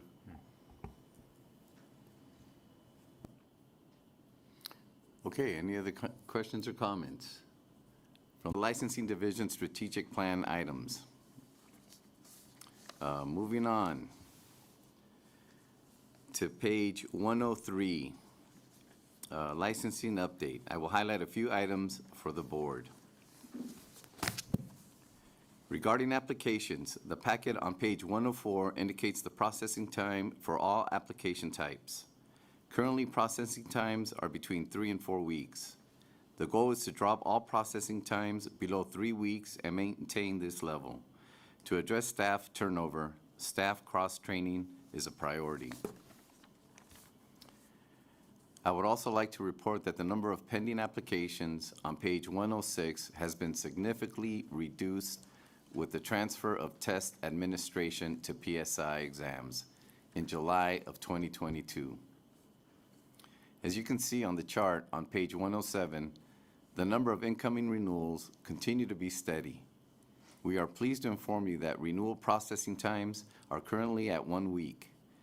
The short processing time is a combination of the unit being fully staffed and licensees taking advantage of our online renewal service. On page 111, you will note an update regarding CSLB's license application experience verification program. As the package states, CSLB of course verifies the experience of all applications for licensure. Yeah. CSLB also has a special rule that requires CSLB to randomly review 3% of applications and perform a field investigation of stated experience. At the last few board meetings, staff informed the board that this program was suspended during the pandemic. Today, staff wants to update the board that a special investigator in Southern California has been identified to take the lead in resuming the 3% field investigations of applications next month. Finally, please note the call wait times on page 112 for the CSLB Licensing Information Center. The Licensing Information Center, or LIC, has filled vacant positions, including a supervisor position, which helps the workload monitoring. In addition, telework schedules have been modified for more consistent coverage. As the result of these changes, CSLB has significantly reduced LIC wait time. You can find the testing update on page 116. CSLB completed transitioning to PSI exams on July 1st.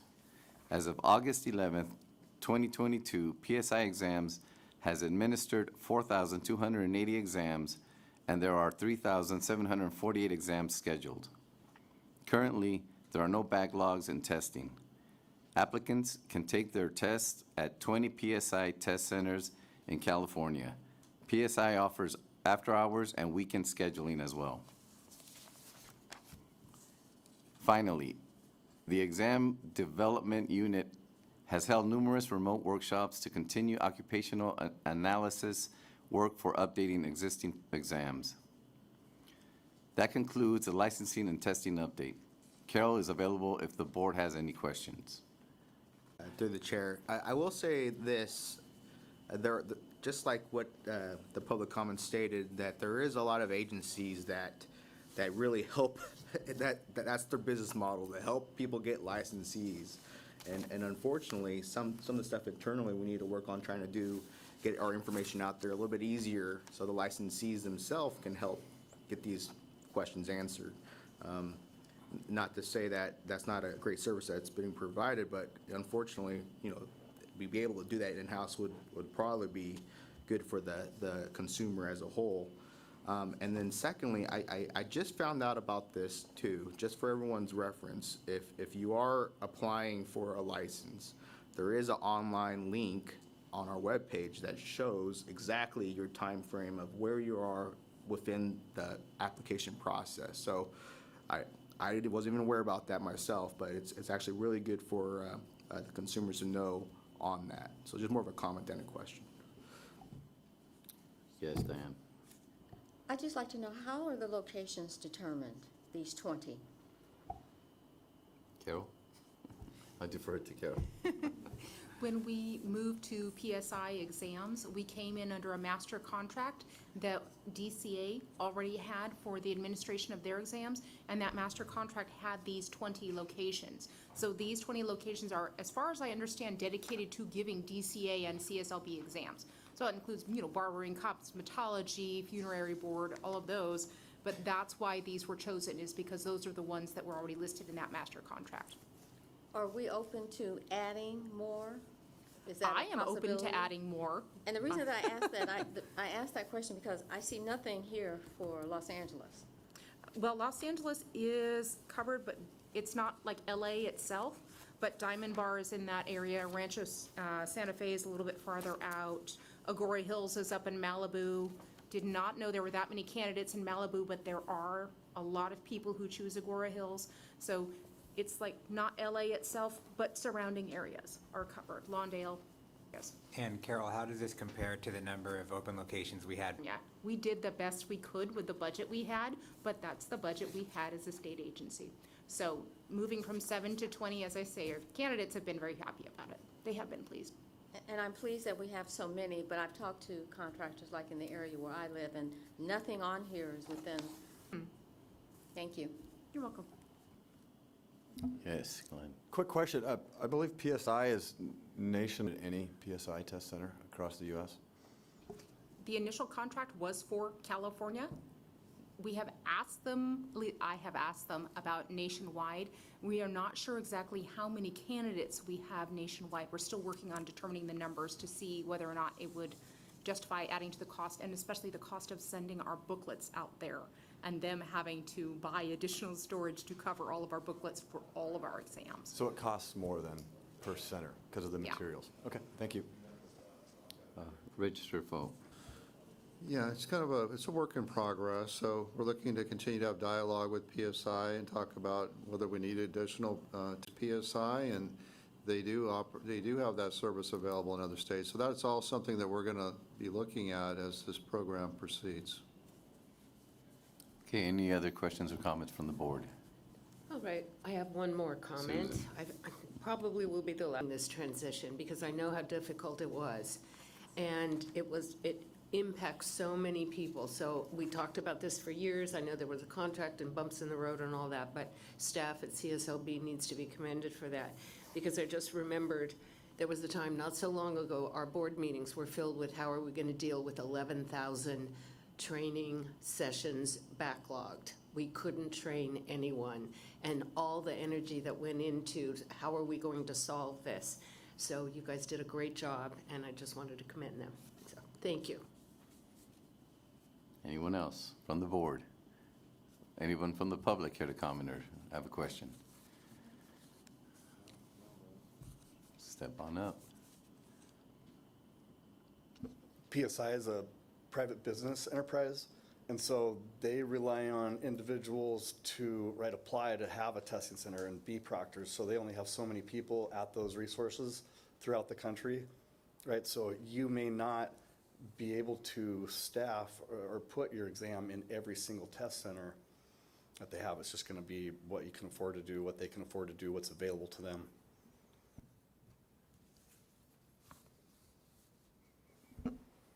Hi, Gal Bigalaisen, RMO agency. I have a question about the fingerprinting, the live scan. Does that occur at the PSI centers, or is that usually something you clear before they take the exam? Carol? They are still required to live scan, and that is something we are still doing at CSLB.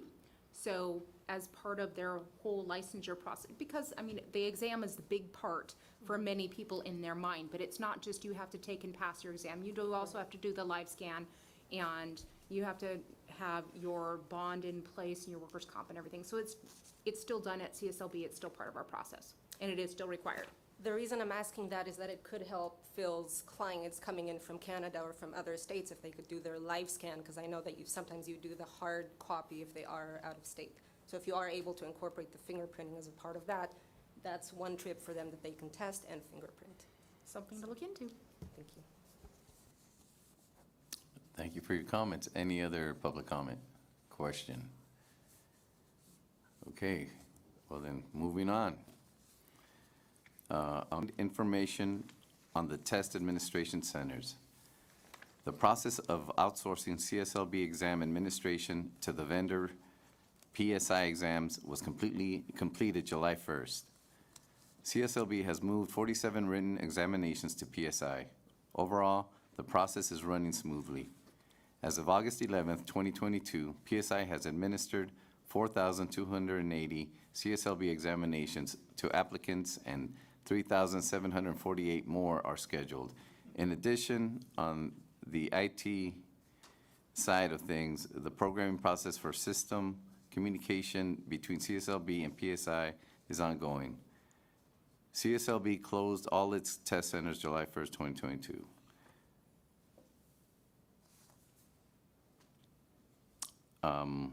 Carol will be providing information, additional information. I was like, I heard they- silence. I was like, yeah. am I repeating myself? But I did want to second what Susan said. Thank you so much to CSLB staff. This was a huge amount of work on the part of our IT division and licensing and testing, and especially the call center and front counter when we initially went over there, and to PSI's programmers for all the work they did on their side, trying to get all of our stuff to talk to all of their stuff. So I just wanted to say thank you really quick, publicly, to everyone involved with this. Well, like they said, moving on. Page 124, for information regarding licensing reciprocity. Chair Tykert appointed Miguel Galarza and me to a two-person reciprocity advisory committee. Miguel and I met on August 12th to review a recently received request from Mississippi for reciprocity consideration for the general building trade exam. Mississippi accepts the NASCLA accredited examination for commercial building as well as administers their own examination. This examination item, this agenda item relates to applicants that have passed the NASCLA exam and not the Mississippi developed exam. I have been advised that on August 8th, 2022, staff met with the Department of Consumer Affairs Office of Professional Examination Services, otherwise known as OPES, regarding their prior review of the NASCLA General Builders Examination and the Mississippi Developed and Administered Exam. OPES has not reviewed Mississippi's Developed General Building Exam at this time. OPES confirmed their review of the NASCLA exam and report to the board in 2017 that NASCLA's exam was substantially the same as CSLB's general building exam, thereby in compliance with the Business and Professionals Code 7065.4 criteria. The request before you today relates to the NASCLA exam only. Per standard practice, staff will continue to request that OPES review any trade exam subject to a reciprocity request to confirm it is substantially related to the CSLB trade exam. OPES recommendation will then be reviewed by the licensing committee prior to being placed on the full board agenda. This request has been placed on today's agenda without first being reviewed by the licensing committee because OPES has evaluated the NASCLA exam and the board has previously approved the trade exam for reciprocity requests. As your board packet states, in April of 2018, the board approved staff accepting reciprocity agreements for applicants from states that have passed the NASCLA commercial building examination, if those states agree to accept CSLB's general building exam. The applicant must take CSLB's law and business exam and comply with all other licensing requirements. The CSLB currently accepts reciprocity via waiver of the trade examination for applicants from Louisiana who have passed the NASCLA commercial building examination. For some recent reciprocity statistics, I will turn to Mike Jamnetsky. Yeah, we just have this note on the bottom of page 125 that we're going to provide you some updated licensing reciprocity complaint information. When we last reported reciprocity, we're 40% less likely to receive a complaint. So we ran some new numbers from January 2019 to now. There were 102 applicants who received the exam waiver of the trade for reciprocity. 76 of those are licensed, so they're whatever the difference is, some are still pending. 76 were licensed. Of those 76, 3 had complaints.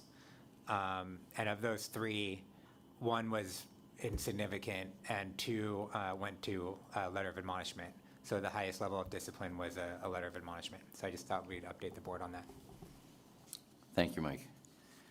It is Miguel and my recommendation the board directs staff to enter into reciprocity agreement with Mississippi for waiver of the California General Building Trade Exam, Commercial General Builders Exam, and meet the other criteria specified in Business and Professions Code 7065.4.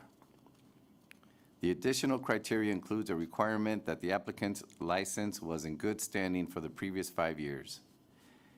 It is also important to note that reciprocity with the other states benefits California licensees because the other state must waive the trade exam for California license applicants. As a result, and in accordance with the board's April 2018 acceptance of the NASCLA commercial building examination, the board may want to consider the following motion. Direct staff to pursue a reciprocity agreement with the state of Mississippi in accordance with Business and Professions Code 7065.4 criteria that have passed the NASCLA Commercial General Builders Exam. Are there any comments? I'll entertain a motion. I guess I have a couple comments. So this particular, there's some numbers being thrown out of the numbers of Mississippi or Louisiana to California. What is the numbers the opposite way? Kind of the first question. And then I'll ask that one first. Sure. So the numbers you heard about the 76 are not state-specific to either Louisiana or Mississippi. It's just anyone who's received the trade waiver, so it would include any of the states we have reciprocity with. As far as to California contractors going out into other states, I do not have that data, but I will report, but I'll research and see if we can't report back. Okay, thank you. And then a second question then. So help me understand this. I wasn't part of 2018 of the board when they did the reciprocity originally. So the exams are pretty much the same exams for the most part, or they cover the same amount of matter, right? So if someone passes in Mississippi, it's pretty much the same exam as it is in California and vice versa, right? Yeah, if I could comment on that. The CSLB has a long-standing history of assisting NASCLA with exam development. And the board years ago, not all states have a trade exam. Carol Gagnon is our representative with NASCLA in helping to develop trade exams. So if you have a state that doesn't have one, Carol would be part of that process in developing the exam. Now, prior to Carol, we had, I think, who was our representative before you? Wendy Belvance. So for years, Wendy Belvance was part of the exam development process. Also, NASCLA has looked for California licensees to play a part in exam development. And I don't recall the term they use for this, but they have a guy named Brian Mortish, who's really well respected from California, that takes the lead in developing these trade exams. So when we talk about the NASCLA General Building exam, California played a vital role in developing that. And so when that came before the board back in 2017, that exam was reviewed by Heidi Lenser. And Heidi Lenser at one time was the manager over, she had the position that Carol has now, so she was over exam development now. She's currently at the Department of Consumer Affairs. So Heidi took the lead in reviewing that, and she made the presentation to the board where she explained that commercial general building exam was substantially the same as CSLB's, not exactly, and the board had to understand that they were going to be approving something that wasn't exactly the same, but it was substantially the same. And I think what Mike talked about is he talked about licenses issued within the last 3 years based on a reciprocity agreement. And I'm not sure, because the numbers I saw, Mike, maybe it's 75. I understood there were 75 applications submitted and 56 that became licensed, but maybe it was 75. So it's not been a great deal of reciprocity requests. Now, the benefit to California is that we, in my experience, have had more contractors going to other states trying to get a license than coming to California. In fact, some states we don't have reciprocity with, like South Carolina, they routinely contact our record certification unit for records on our licensees to waive the trade exam. But we can certainly do more research into that. And I don't know if Carol has more information regarding reciprocity requests. Who would probably have that data would be our record certification unit, and they're not represented here today. Are there any? Thank you. That answers the question of making sure that the trade exam is pretty much substantially the same. You know, obviously, individuals here who have, and that was just my only worry, that if our exam is substantially harder, are we making it easier for a Mississippi contractor to come into California and do business? But it sounds like that's not the case. And all of our other license requirements would still be the same. This is just the trade examination portion. Yeah, if I could just reaffirm what David Del Torre said, that an applicant, it still needs to meet all the minimum requirements of this state. Past that, they're going to still have to have the experience that qualifies them to sit for the exam, and they would have to have the workers' comp or currently an exemption. They'll have to have a license bond. They have to meet all the other requirements. They have to obtain a license in California to do work in California. And correct me if I'm wrong, but there's also off-ramps. Following Mary, so I'm not quite looking forward to doing that because it's a hard act to follow. But I'm going to be talking about what California did is took the lead role in establishing a national database so that it tracks license records, but also it tracks disciplinary actions. And so if a contractor was licensed in another state and makes request for an exam waiver, whether they make that request or not, we're going to have information if they've had complaint history in that other state. And if they have had some type of action taken in Mississippi or Utah, Arizona, Nevada, that's something that we're going to consider in whether we're going to even accept that and allow that person to obtain licensure in California. Any other questions or comments from the board? I have Johnny. Again, with reciprocity, I'm absumers. If I have a contractor from Mississippi working on my house or business and they decide that they're not going to finish it and take my money and go home, I just don't know how I'm going to get my money back. I have some serious issues with that sort of thing. I suppose if I lived in Mississippi, I would be really happy. I can, go into the Golden State and make some profit and undercut California contractors, but I'm just not sure how this benefits us. My question, however, is we're only talking about general contractors, correct? B licenses? From what I understand, yeah, general contractors exam. Yeah, we're only talking about the B general bills right now that are from other states, not Mississippi, that are asking for consideration on specialty classifications. And as David said, for those, they're going to need to, those trade exams would first need to be reviewed by Heidi Lenser and OPS. And that's why I had the meeting with them, to let them know this is happening. We would want them to look at those trade exams, see if they're substantially the same as Californians and California's trade exam. And if they come back and say yes, well, then it needs to go to the licensing committee. Because one thing the licensing committee may want to consider in the future is whether or not there are certain trades, specialty trades, that have a specialized skill requirement or maybe even a code requirement. And the board may want to take the position that we don't want reciprocity for those trade exams. What's here today, though, is a general building class that the board's already approved, that we're already accepting from other states. We have Mississippi making the same request. Thank you. Any other questions or comments from the board? We would take in, like, say, from Mississippi, like 100 people coming over, or 10, or? Well, is there a limit? I think the board could take that approach if we suddenly had a whole lot of applications, but it's 3 years, so there's not been a whole influx. Another reason why I asked the board to consider this is because, while I understand, I don't hear about a shortage of specialty contractors. In the disaster areas, I do hear from builders exchanges that they're having trouble finding general building contractors in some of these areas, especially Paradise. If you were to talk to the North Coast Builders Exchange, which I had a meeting with them not long ago, they're talking about the shortage of contractors resulting in an incredible square foot price to rebuild these homes. And you have homeowners, you have victims, they're trying to rebuild, can't find a licensed contractor, they're using unlicensed contractors.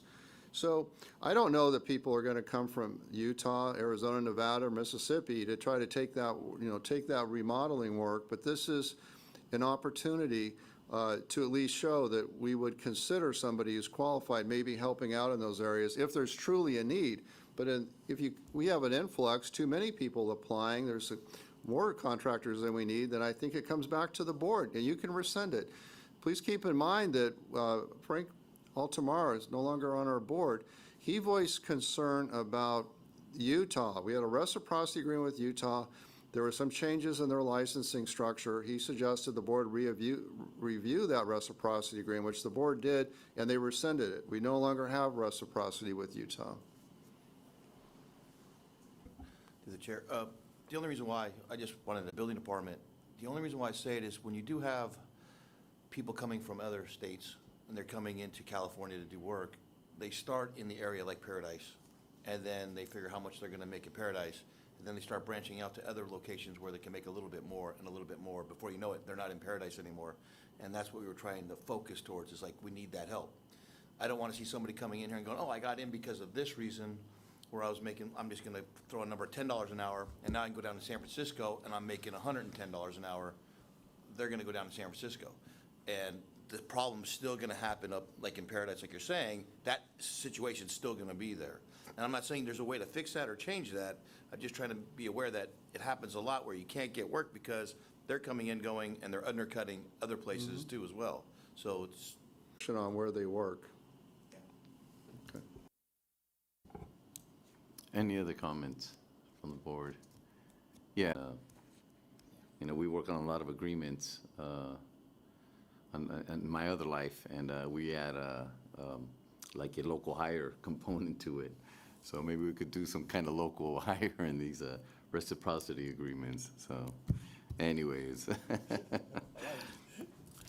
Any other comments? Public comments, please. I hear some of the same questions from people in other states.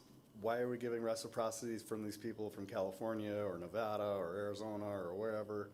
It's a common question, and it's kind of interesting because while that can be a concern, I think what I see is you have more bigger companies with multiple subsidiaries with qualifiers that are getting this reciprocity, so these multiple subsidiaries can operate in multiple states. I think that's the biggest users of the reciprocity. From what I see, I don't see a ton of people heading this way, more of them heading that way. Yeah, thank you for that comment. Any other public comment? Question, okay. Well, seeing none, there's a motion before the board. Or, there was a motion brought before the board. No. Is there a second? There was no motion pending before the board. There was a recommendation to the A board. but recommendation, no pending that's what it motion. is. So there was a recommendation. I'd make a move to approve the recommendation. Is there a second? It's been seconded. It's been moved and seconded. Roll call, please. Mary Tykert, Aye. Rodney Kobos, Aye. David De La Torre, Aye. Miguel Galarza, Susan Granzella, Alan Guy, Aye. Jacob Lopez, Diana Love, Michael Mark, Aye. Steve Pinelli, James Rowan, approved absence. Johnny Simpson. Motion passes. Thank you very much. Well, thank you. This concludes the licensing items on the agenda, and I turn it over to Chair Tykert. Thank you very much.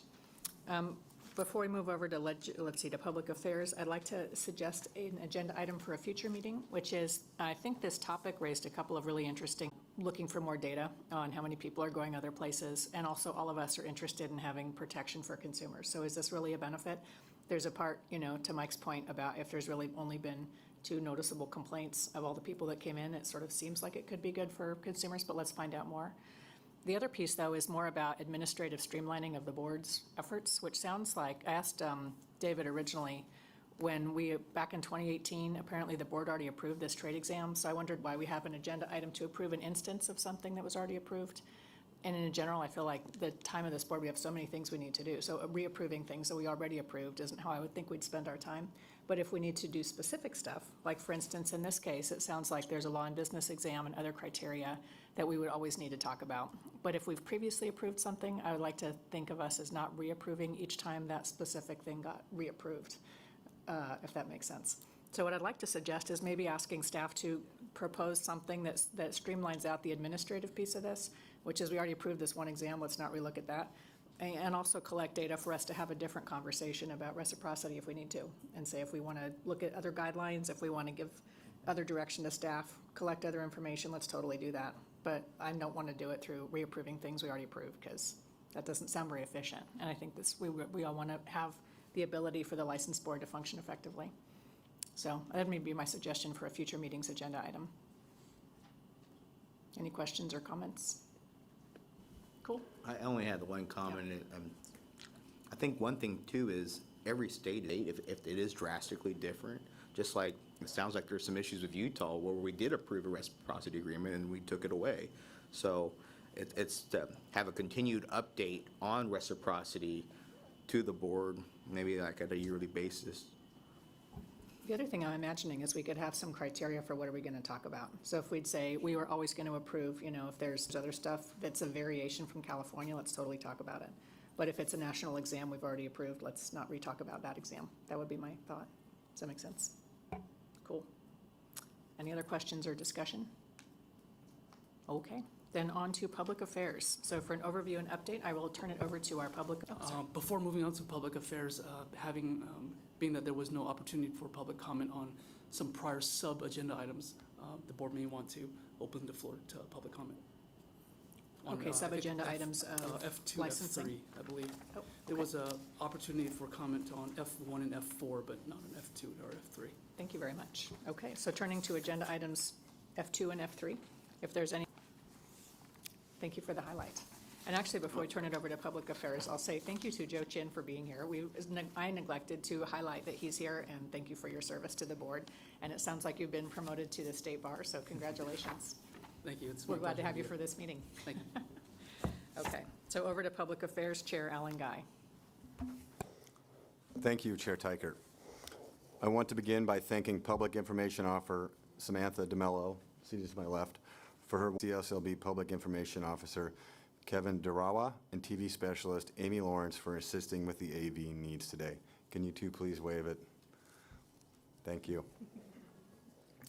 Turning to page 131 of your packet, I would like to present an update on the Public Affairs Office goals in the 2022 to 2024 strategic plan, which is agenda item G1.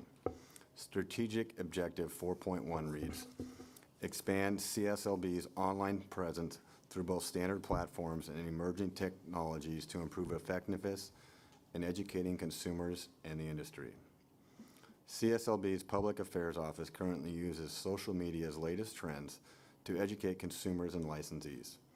CSLB has expanded the use of video posts on its Facebook, Twitter, and Instagram channels.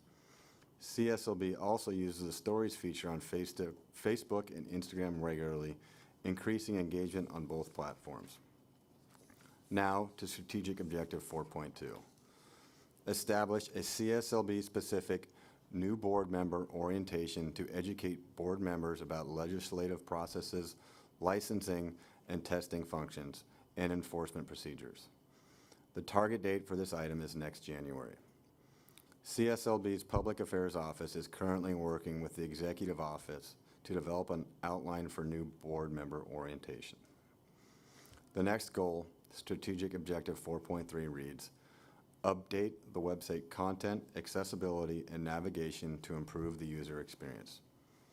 CSLB Public Affairs Office updates the website regularly with job postings, industry bulletins, and press releases. Recently on the homepage, Public Affairs staff added information on CSLB's Solar Energy System Restitution Program, including links to important forms and a letter that CSLB distributed to consumers with details on the program. CSLB Public Affairs Office also improved the accessibility of the CSLB videos page to improve the user experience. Turning to Strategic Objective 4.4, develop video tutorials on processes and procedures to reduce consumer, licensee, and applicant errors. For example, how to complete forms. The goal is ongoing with 2 videos per year. In 2022, CSLB television specialist Amy Lawrence developed 2 videos. One is geared towards consumers, while the other aimed at licensees. The first video, CSLB Quick Tips, Renew Your License Online, walks licensees through the newly available online renewal process on CSLB's website. The second video is a Spanish translation of CSLB Quick Tips, Gardeners vs. Landscapers, which reminds consumers of the steps to follow when hiring a licensed contractor for outdoor projects. Amy Lawrence is currently developing videos for licensees and applicants, including an update to the What to Expect on Test Day. The last goal, Strategic Objective 4.5, begins on page 133 and states, develop communications with C20, warm air heating, ventilating and air conditioning, and C38, refrigeration, contractors on energy work in line with Governor Newsom's carbon reduction goals.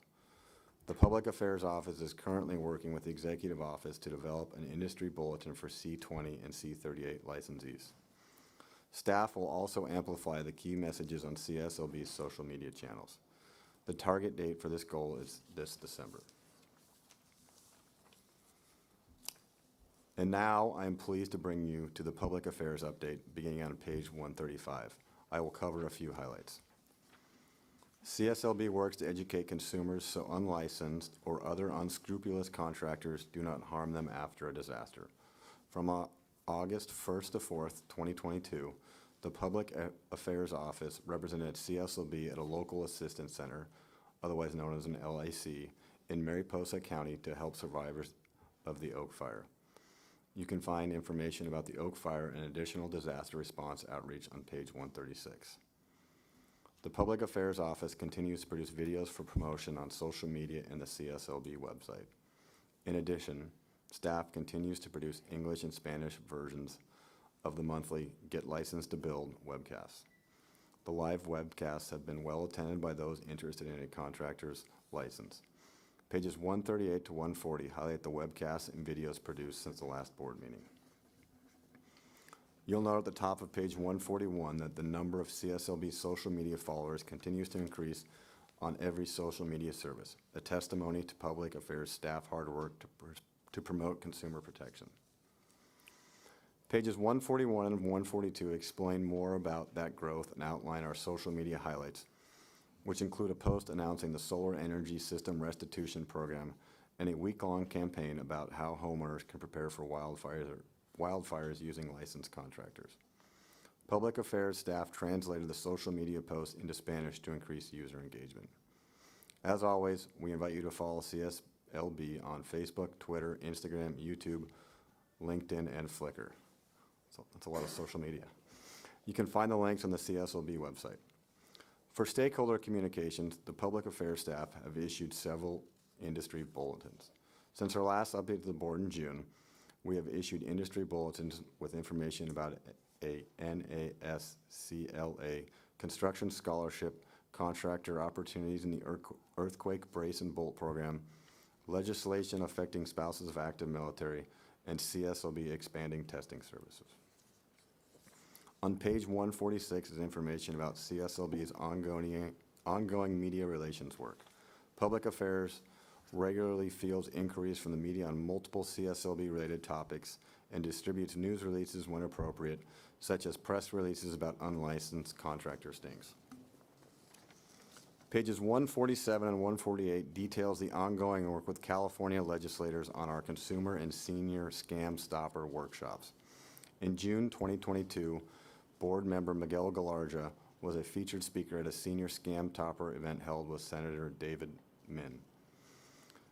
Page 148 details the publication and design services of the Public Affairs staff.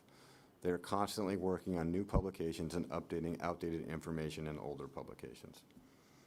In addition to all this work of our Public Affairs staff, they regularly update the employee intranet site with stories, photos, and informational updates. The Public Affairs staff continues to further CSLB's communication objectives, and we thank them for their hard work and dedication. Since this is an informational item, no action is required of the board. Are there any board questions or comments on the Public Affairs update?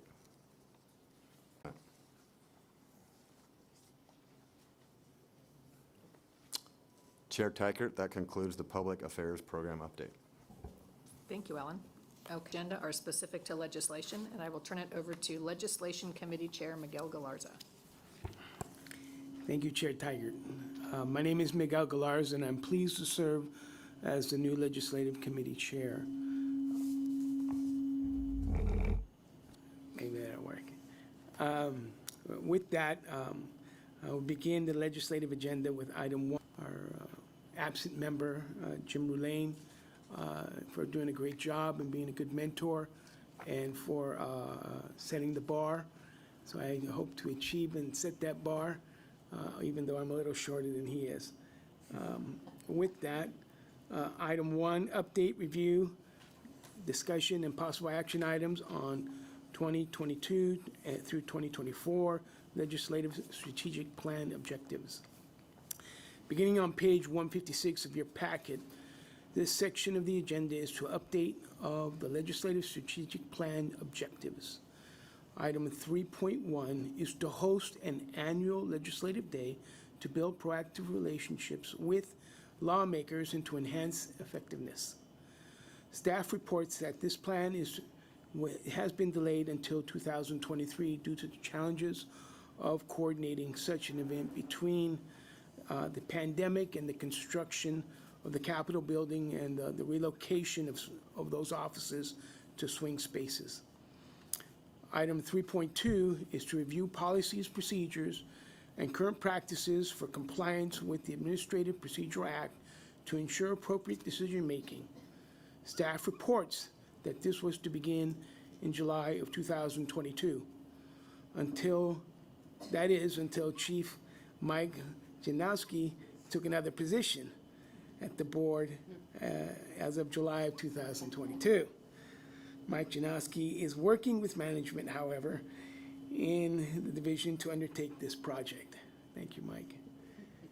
Item 3.3 is to use plain language in all CSLB legislative proposals and bills analysis for better consumer and contractor understanding.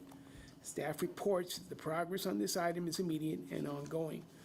And we hope that this example of information that is being presented today in this legislative portion of the board package is a clear representation of how this language be disseminated in the future. Item 3.4 is to pursue legislative requiring workman's comp insurance for all contractors to protect consumers and workers. You will hear more about this in an item in the legislative update that is shortly to follow. Item 3.5 is to identify and include fiscal impacts for the board's consideration on all legislative proposals and bills analyzed. Staff reports that this is immediate and ongoing, and staff has and will continue to include fiscal impacts in bill analysis. Item 3.6 is to collaborate with local and state governments to determine if CSLB's hazardous and asbestos certification remains viable and is effective protecting consumers in declared disaster areas. The target date for this item is July of 2023. Staff has begun to undertake with this objective with the legislative chief vacancy when it is filled. This completes the update on legislative strategic plan objectives. This is the status update only. No further action is required from the board at this time. With that, do any board members have any comments to share? Hearing and seeing none. Does the public have any comments? Hearing and seeing none. The next item on the agenda is on page 160 in regards to bills for the second portion of this legislative agenda today. Item 2, review, discuss, and possible actions on 2021-2022 pending legislation. We're now on page 164, beginning with AB 646. This bill would have allowed CSLB to collect a fee to remove or amend conviction information on its website if the conviction had been expunged. The board was in support of this bill, but it was held in appropriations committees. There is no further action required by the board. Is there any board comment on AB 646? Hearing and seeing none. Is there any public comment on this item? David. Mike, yeah, quick question. The expungement, would that include violent crimes or? Mike. There's different criteria for getting expunged, a crime expunged, and I don't know what they are offhand, but what's interesting about this bill is it was held in the Appropriations Committee, so it's not moving forward. It was held under submission, which means that people kind of behind the scenes think that there might be more work that needs to be done on the bill, but we don't know exactly what that is, and it's probably not moving forward this year. Thank you. But there, yeah. Yes. Hi. It's interesting because our contractor from 20-plus years ago had an expunged record, and I was able to locate it. Don't ask me how. I went and spent a lot of time at the courthouse. But I got it, and I used it in our litigation against him as well, so it was very helpful. Just putting it out there, so. Thank you. Moving on to the next item, AB 1747. This bill is board-sponsored and board-supported. It increases from 5,000 to 30,000 CSLB's civil penalties for licensed contractors failing to comply with building permit requirements, as well as other health and safety violations. Mike, please provide an update on this bill. Yeah, so this CSLB-sponsored bill passed out of both houses, and it was presented to the governor yesterday for signature or veto. Or I think he can also not take any action, it'll become law, but I don't think that ever happens, so. Thank you, Mike. Are there any comments from the board on this item? Are there any comments from the public on this item? Moving on to page 166, item AB 2105. This bill is board-supported. It authorized CSLB to grant 50% license reduction fee for licensed applicants who are of armed force veterans that meet certain criteria. I'm pleased to state that the bill was approved by the governor and has become law. It will be effective January 2023, and CSLB Licensing Division and Information Technology Divisions are already working on the next steps to implement the bill. There are no further actions required of the board. Are there any comments from the board? Are there any comments from the public on this item? Moving on to page 167, AB 2347, AB 2374. This bill is board-supported. It would require a criminal court to notify CSLB if a licensed contractor is convicted of illegally dumping of construction debris. CSLB would then be required to post that conviction on its website. Mike, can you provide an update on this bill? Yes, AB 2374 passed through both houses and went to the governor on August 23rd and is awaiting signature or veto. As this is an update only, there is no action required of the board. However, are there any board comments on this item? Are there any public comments on this item? Moving on to page 168, AB 2894. This bill would have required a licensed contractor, if they have workers' comp insurance, to inform CSLB of their workers' compensation classification code and require CSLB to post that information on its website. The board did not take a position on this bill. This bill was held in the Appropriations Committee. There is no further action required by the board. Is there any board comment on this item? Is there any public comment on this item?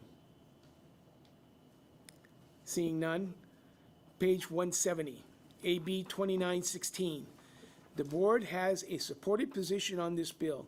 It provides CSLB's discretion to publicly disclose a letter of admonishment on a contractor's license for either 1 year or 2 years, depending on the severity of the alleged violation.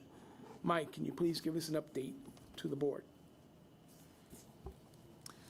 Yes, it passed both houses and it was enrolled on August 27th. And enrollment is the proofreading process that the bill goes through prior to formal presentation to the governor. So it should be any day now. Thank you, Mike. As this item is an update only, there's no action required of the board. However, if the board has a comment? Seeing none, does the public have a comment? Hearing and seeing none. Moving on to page 171 of the packet. SB 216.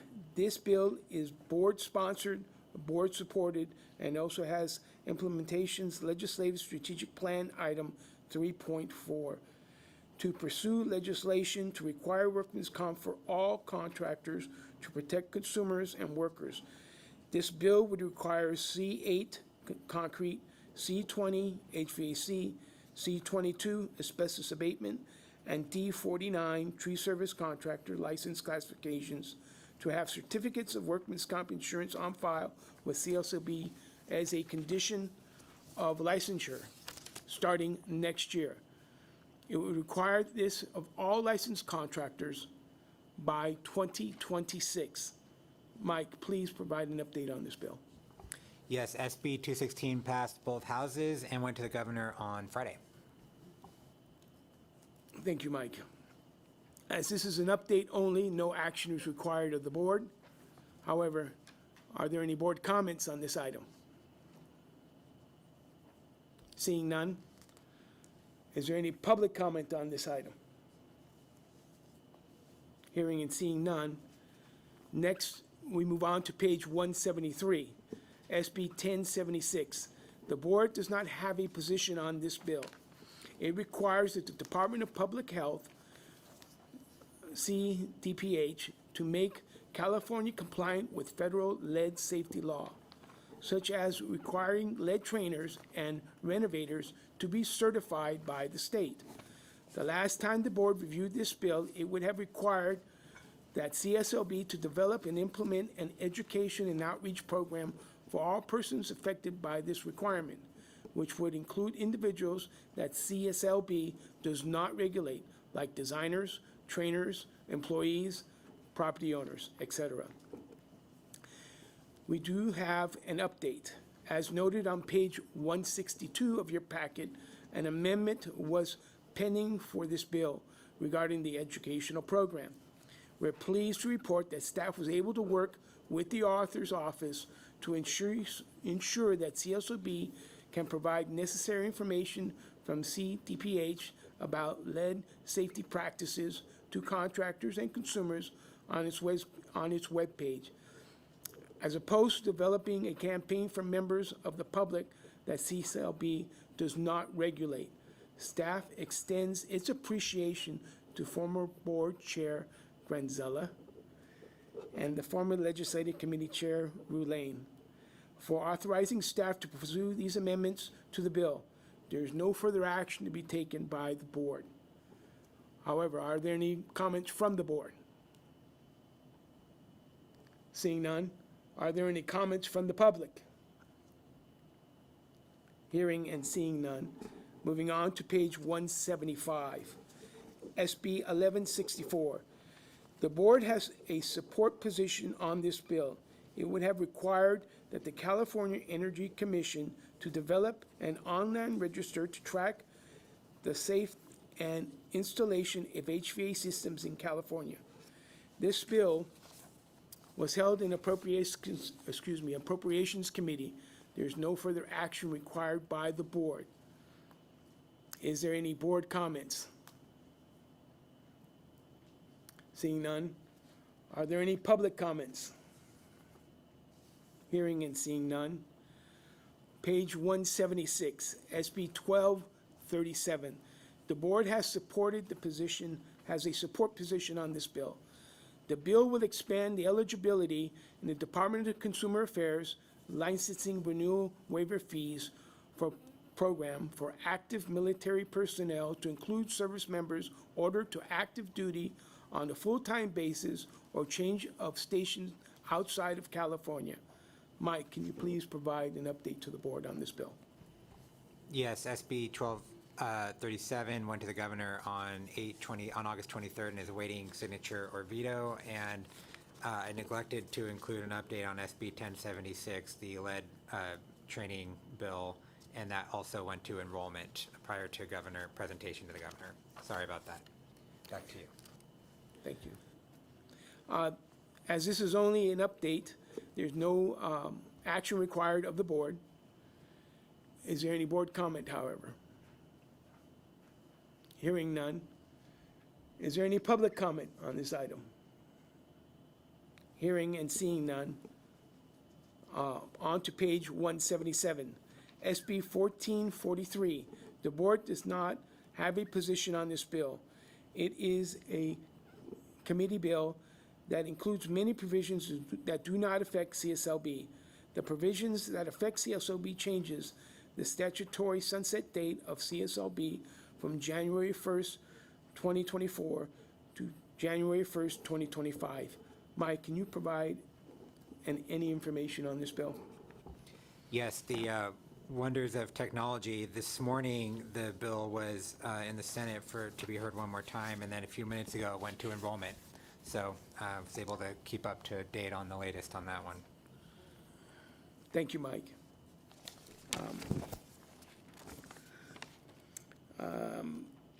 Are there any board comments on this item?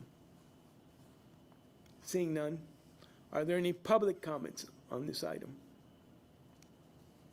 Hearing and seeing none. On to page 178. There you'll find SB 1495. The board does not have a position on this bill.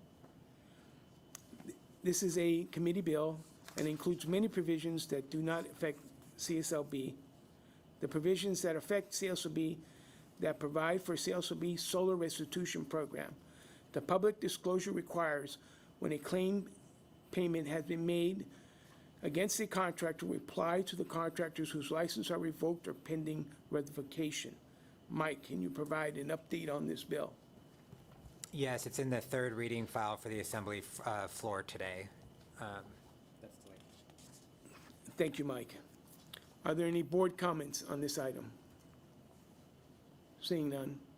Are there any public comments on this item? Hearing and seeing none. That completes the update of the 21-22 legislation. Let's proceed to the CSLB. Yes, sorry, Mike. I have just a general question. It wasn't specific on that bill. Before you close the report, please. So for all of the bills that were board-sponsored that are awaiting the governor's desk, does our CSLB write letters of recommendation for each and one of those bills? Yes, great question. When the board sponsors or supports the bill, we write a letter on behalf of the board expressing that position to the various at the various stages in each committee, and in this case to the governor's office. And I'm glad you asked, because Mr. Fote still needs to approve 2 of these letters. So. Thank you. Thank you. Let's proceed to the CSLB regulatory matters. So item 3, regulatory updates and actions. The next section is an update on the possible actions on the board's regulations. We are now on page 182 of the packet. This next agenda item H3A, which provides review, discuss, and possible actions to initiate a rulemaking to amend and/or to make non-substantive Rule 100 changes to Title 16 California Code of Regulations, Section 811, fees, and repeal Sections 812, dishonor check service charge. As your board package describes, this item relates to CSLB regulations. Regulations are board-approved rules that help clarify, explain, or implement state statutes. These rules go through an administrative process before they are approved and become effective. With this item, staff is required to authorize to begin the rulemaking process for the regulations that relate to the fees that are charged to contractors. Former Chief of Legislation, Mike Jamnoski, do you want to provide any update on this item or information? Yes, this request for regulatory action is just happening because CSLB, as you know, got a fees increase in statute. And that fee increase in statute, it's now in conflict with this regulation. The regulation's outdated. So all this is a request to make a regulatory change to update our old regulation to match the statute. Let me know if you have any questions. And also, just a quick note, the motion is extremely long. I'm going to make you read a couple of paragraphs here. And I just want to comment on it. The reason it's worded that way, and DCA Legal helps us word it, it actually goes back to something Chair Teichert mentioned during the licensing update, so we don't have to keep coming back to the board with things that the board has approved. These regulatory packages, changes can occur, but they can be simple changes or non-substantive changes that don't require another board meeting. So this long motion covers all the possibilities to allow staff to continue with the package, unless there's something really substantive that happens, then we'll bring it back. Thank you, Mike. So with that, take a moment to read the staff recommendations, and then I will be asking for a motion. The staff recommendations are as follows. Approve the proposed regulatory text for Section 811 and 812. Authorize the Registrar to take all steps necessary to pursue the rulemaking through Section 100 procedures and make any non-substantive changes to the text and/or rulemaking package as needed through the process. Alternatively, if deemed necessary by the Department of Consumer Affairs or the Business Consumer Services and Housing Agency, initiate the regular rulemaking process, making any non-substantive changes to the text and/or rulemaking package as needed throughout the process, and if approved by the Department of Consumer Affairs and the Business Consumer Service and Housing Agency, set the matter for a hearing if preferred or requested. If no adverse comments are received during the 45-day comment period, authorize the Registrar to adopt and propose regulations in Section 811 and 812 as filed with the Office of Administrative Law for public notice, and take all steps necessary to complete the rulemaking process, making any non-substantive changes to the text and/or rulemaking package as needed throughout the process. At this time, is there a motion? I would make that motion. Was that Johnny? Yes. Thank you, sir. I'll second. Uh, Ms. Granzella or Rodney? Rodney. Rodney it is. Thank you. Are there any comments from the board? Hearing none, are there any comments from the public? Hearing and seeing none. Roll call, Mariah. Mary Tykert, Aye. Rodney Kobos, David De La Torre, Aye. Miguel Galarza, Aye. Susan Granzella, Alan Guy, Jacob Lopez, Diana Love, Michael Mark, Steve Pinelli, Jim Ruane, approved absence, Johnny Simpson. Motion passes. Thank you, Mariah. We are now on page 187 of your packet for the last item on this agenda. Agenda item H3B, which provides review and discussion and possible action to amend Title 16 CCR Section 872, Disclosure of General Liability Insurance, and update on Title 16 CCR Section 872.1, Checklist for Homeowners Rulemaking. Just like the last item we just covered, this item also relates to CSLB's regulations. As your board packet describes, this particular agenda item relates to the regulations that staff has begun working on after the board approved staff doing so at the September 2021 meeting. After working with DCA Legal Office on this regulation, staff now brings it back to the board to make an additional request and provide an update. Mike, would you be so kind as to give us an update? Yes, and at the September meeting, we commenced this change as a Section 100 non-substantive, and then when working with DCA Legal on that package, it was confirmed that the changes that we're making are substantive. So if you take a look at the language on 188 and 189, we had to make a lot of corrections, and we had to reword how this commercial general liability insurance is presented in this form. And again, this was to update. It's a long overdue update. It's occurring because of a section of law that was repealed a long time ago, and we're now just catching up to it. But the changes are a little bit more substantive than just, making strike-throughs here and there or cleaning up language. So that's why we're coming back to make this a full rulemaking instead of a Section 100 rulemaking, which the full rulemaking, of course, includes public hearing and right to comment and all of that. Thank you, Mike. I will now read the staff's recommendation, and after such, I will make a motion. Staff recommendations are as follows. Miguel, Board Member Galarza, I apologize. I also want to make an update. The packet mentions on page 187, Section 872.1 Consumer Checklist. There's no motion for that item today, but I do want to cover it because at the September meeting, as a result of that statute that got repealed, the checklist for consumers is no longer required to be provided by the board as part of its regulations. And so in September, the board authorized staff to remove the checklist from the regulation because the board doesn't have to provide it anymore.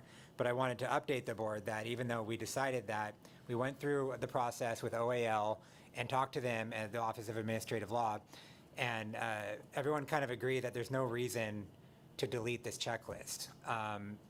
Even though, and you can find it on our website, and it says right at the top, pursuant to Section 7159.3, home improvement contractors must provide this notice.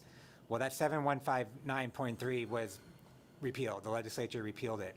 So the board no longer has to provide the notice, but the law isn't overly clear on whether the notice must be provided. So we're not going to delete it. It's there. It's helpful for consumers. And what OAL recommended is we just strike the section of law from the regulation that said that this checklist is required. So that has been struck, and that's what occurred. So I'm informing the board that we told everybody that we would strike this checklist from our laws, when in reality we just struck a section of law that is referenced in the checklist, if that makes sense. So I just wanted to, there's no vote on this section, but that's what happened. It's different than what we voted on. Thanks. Thank you, Mike. The recommendations are as follows. Approve amendments to Section 872 if approved by the Department of Consumer Affairs and the Business Consumer Services and housing agencies set the matter for a hearing if preferred or requested.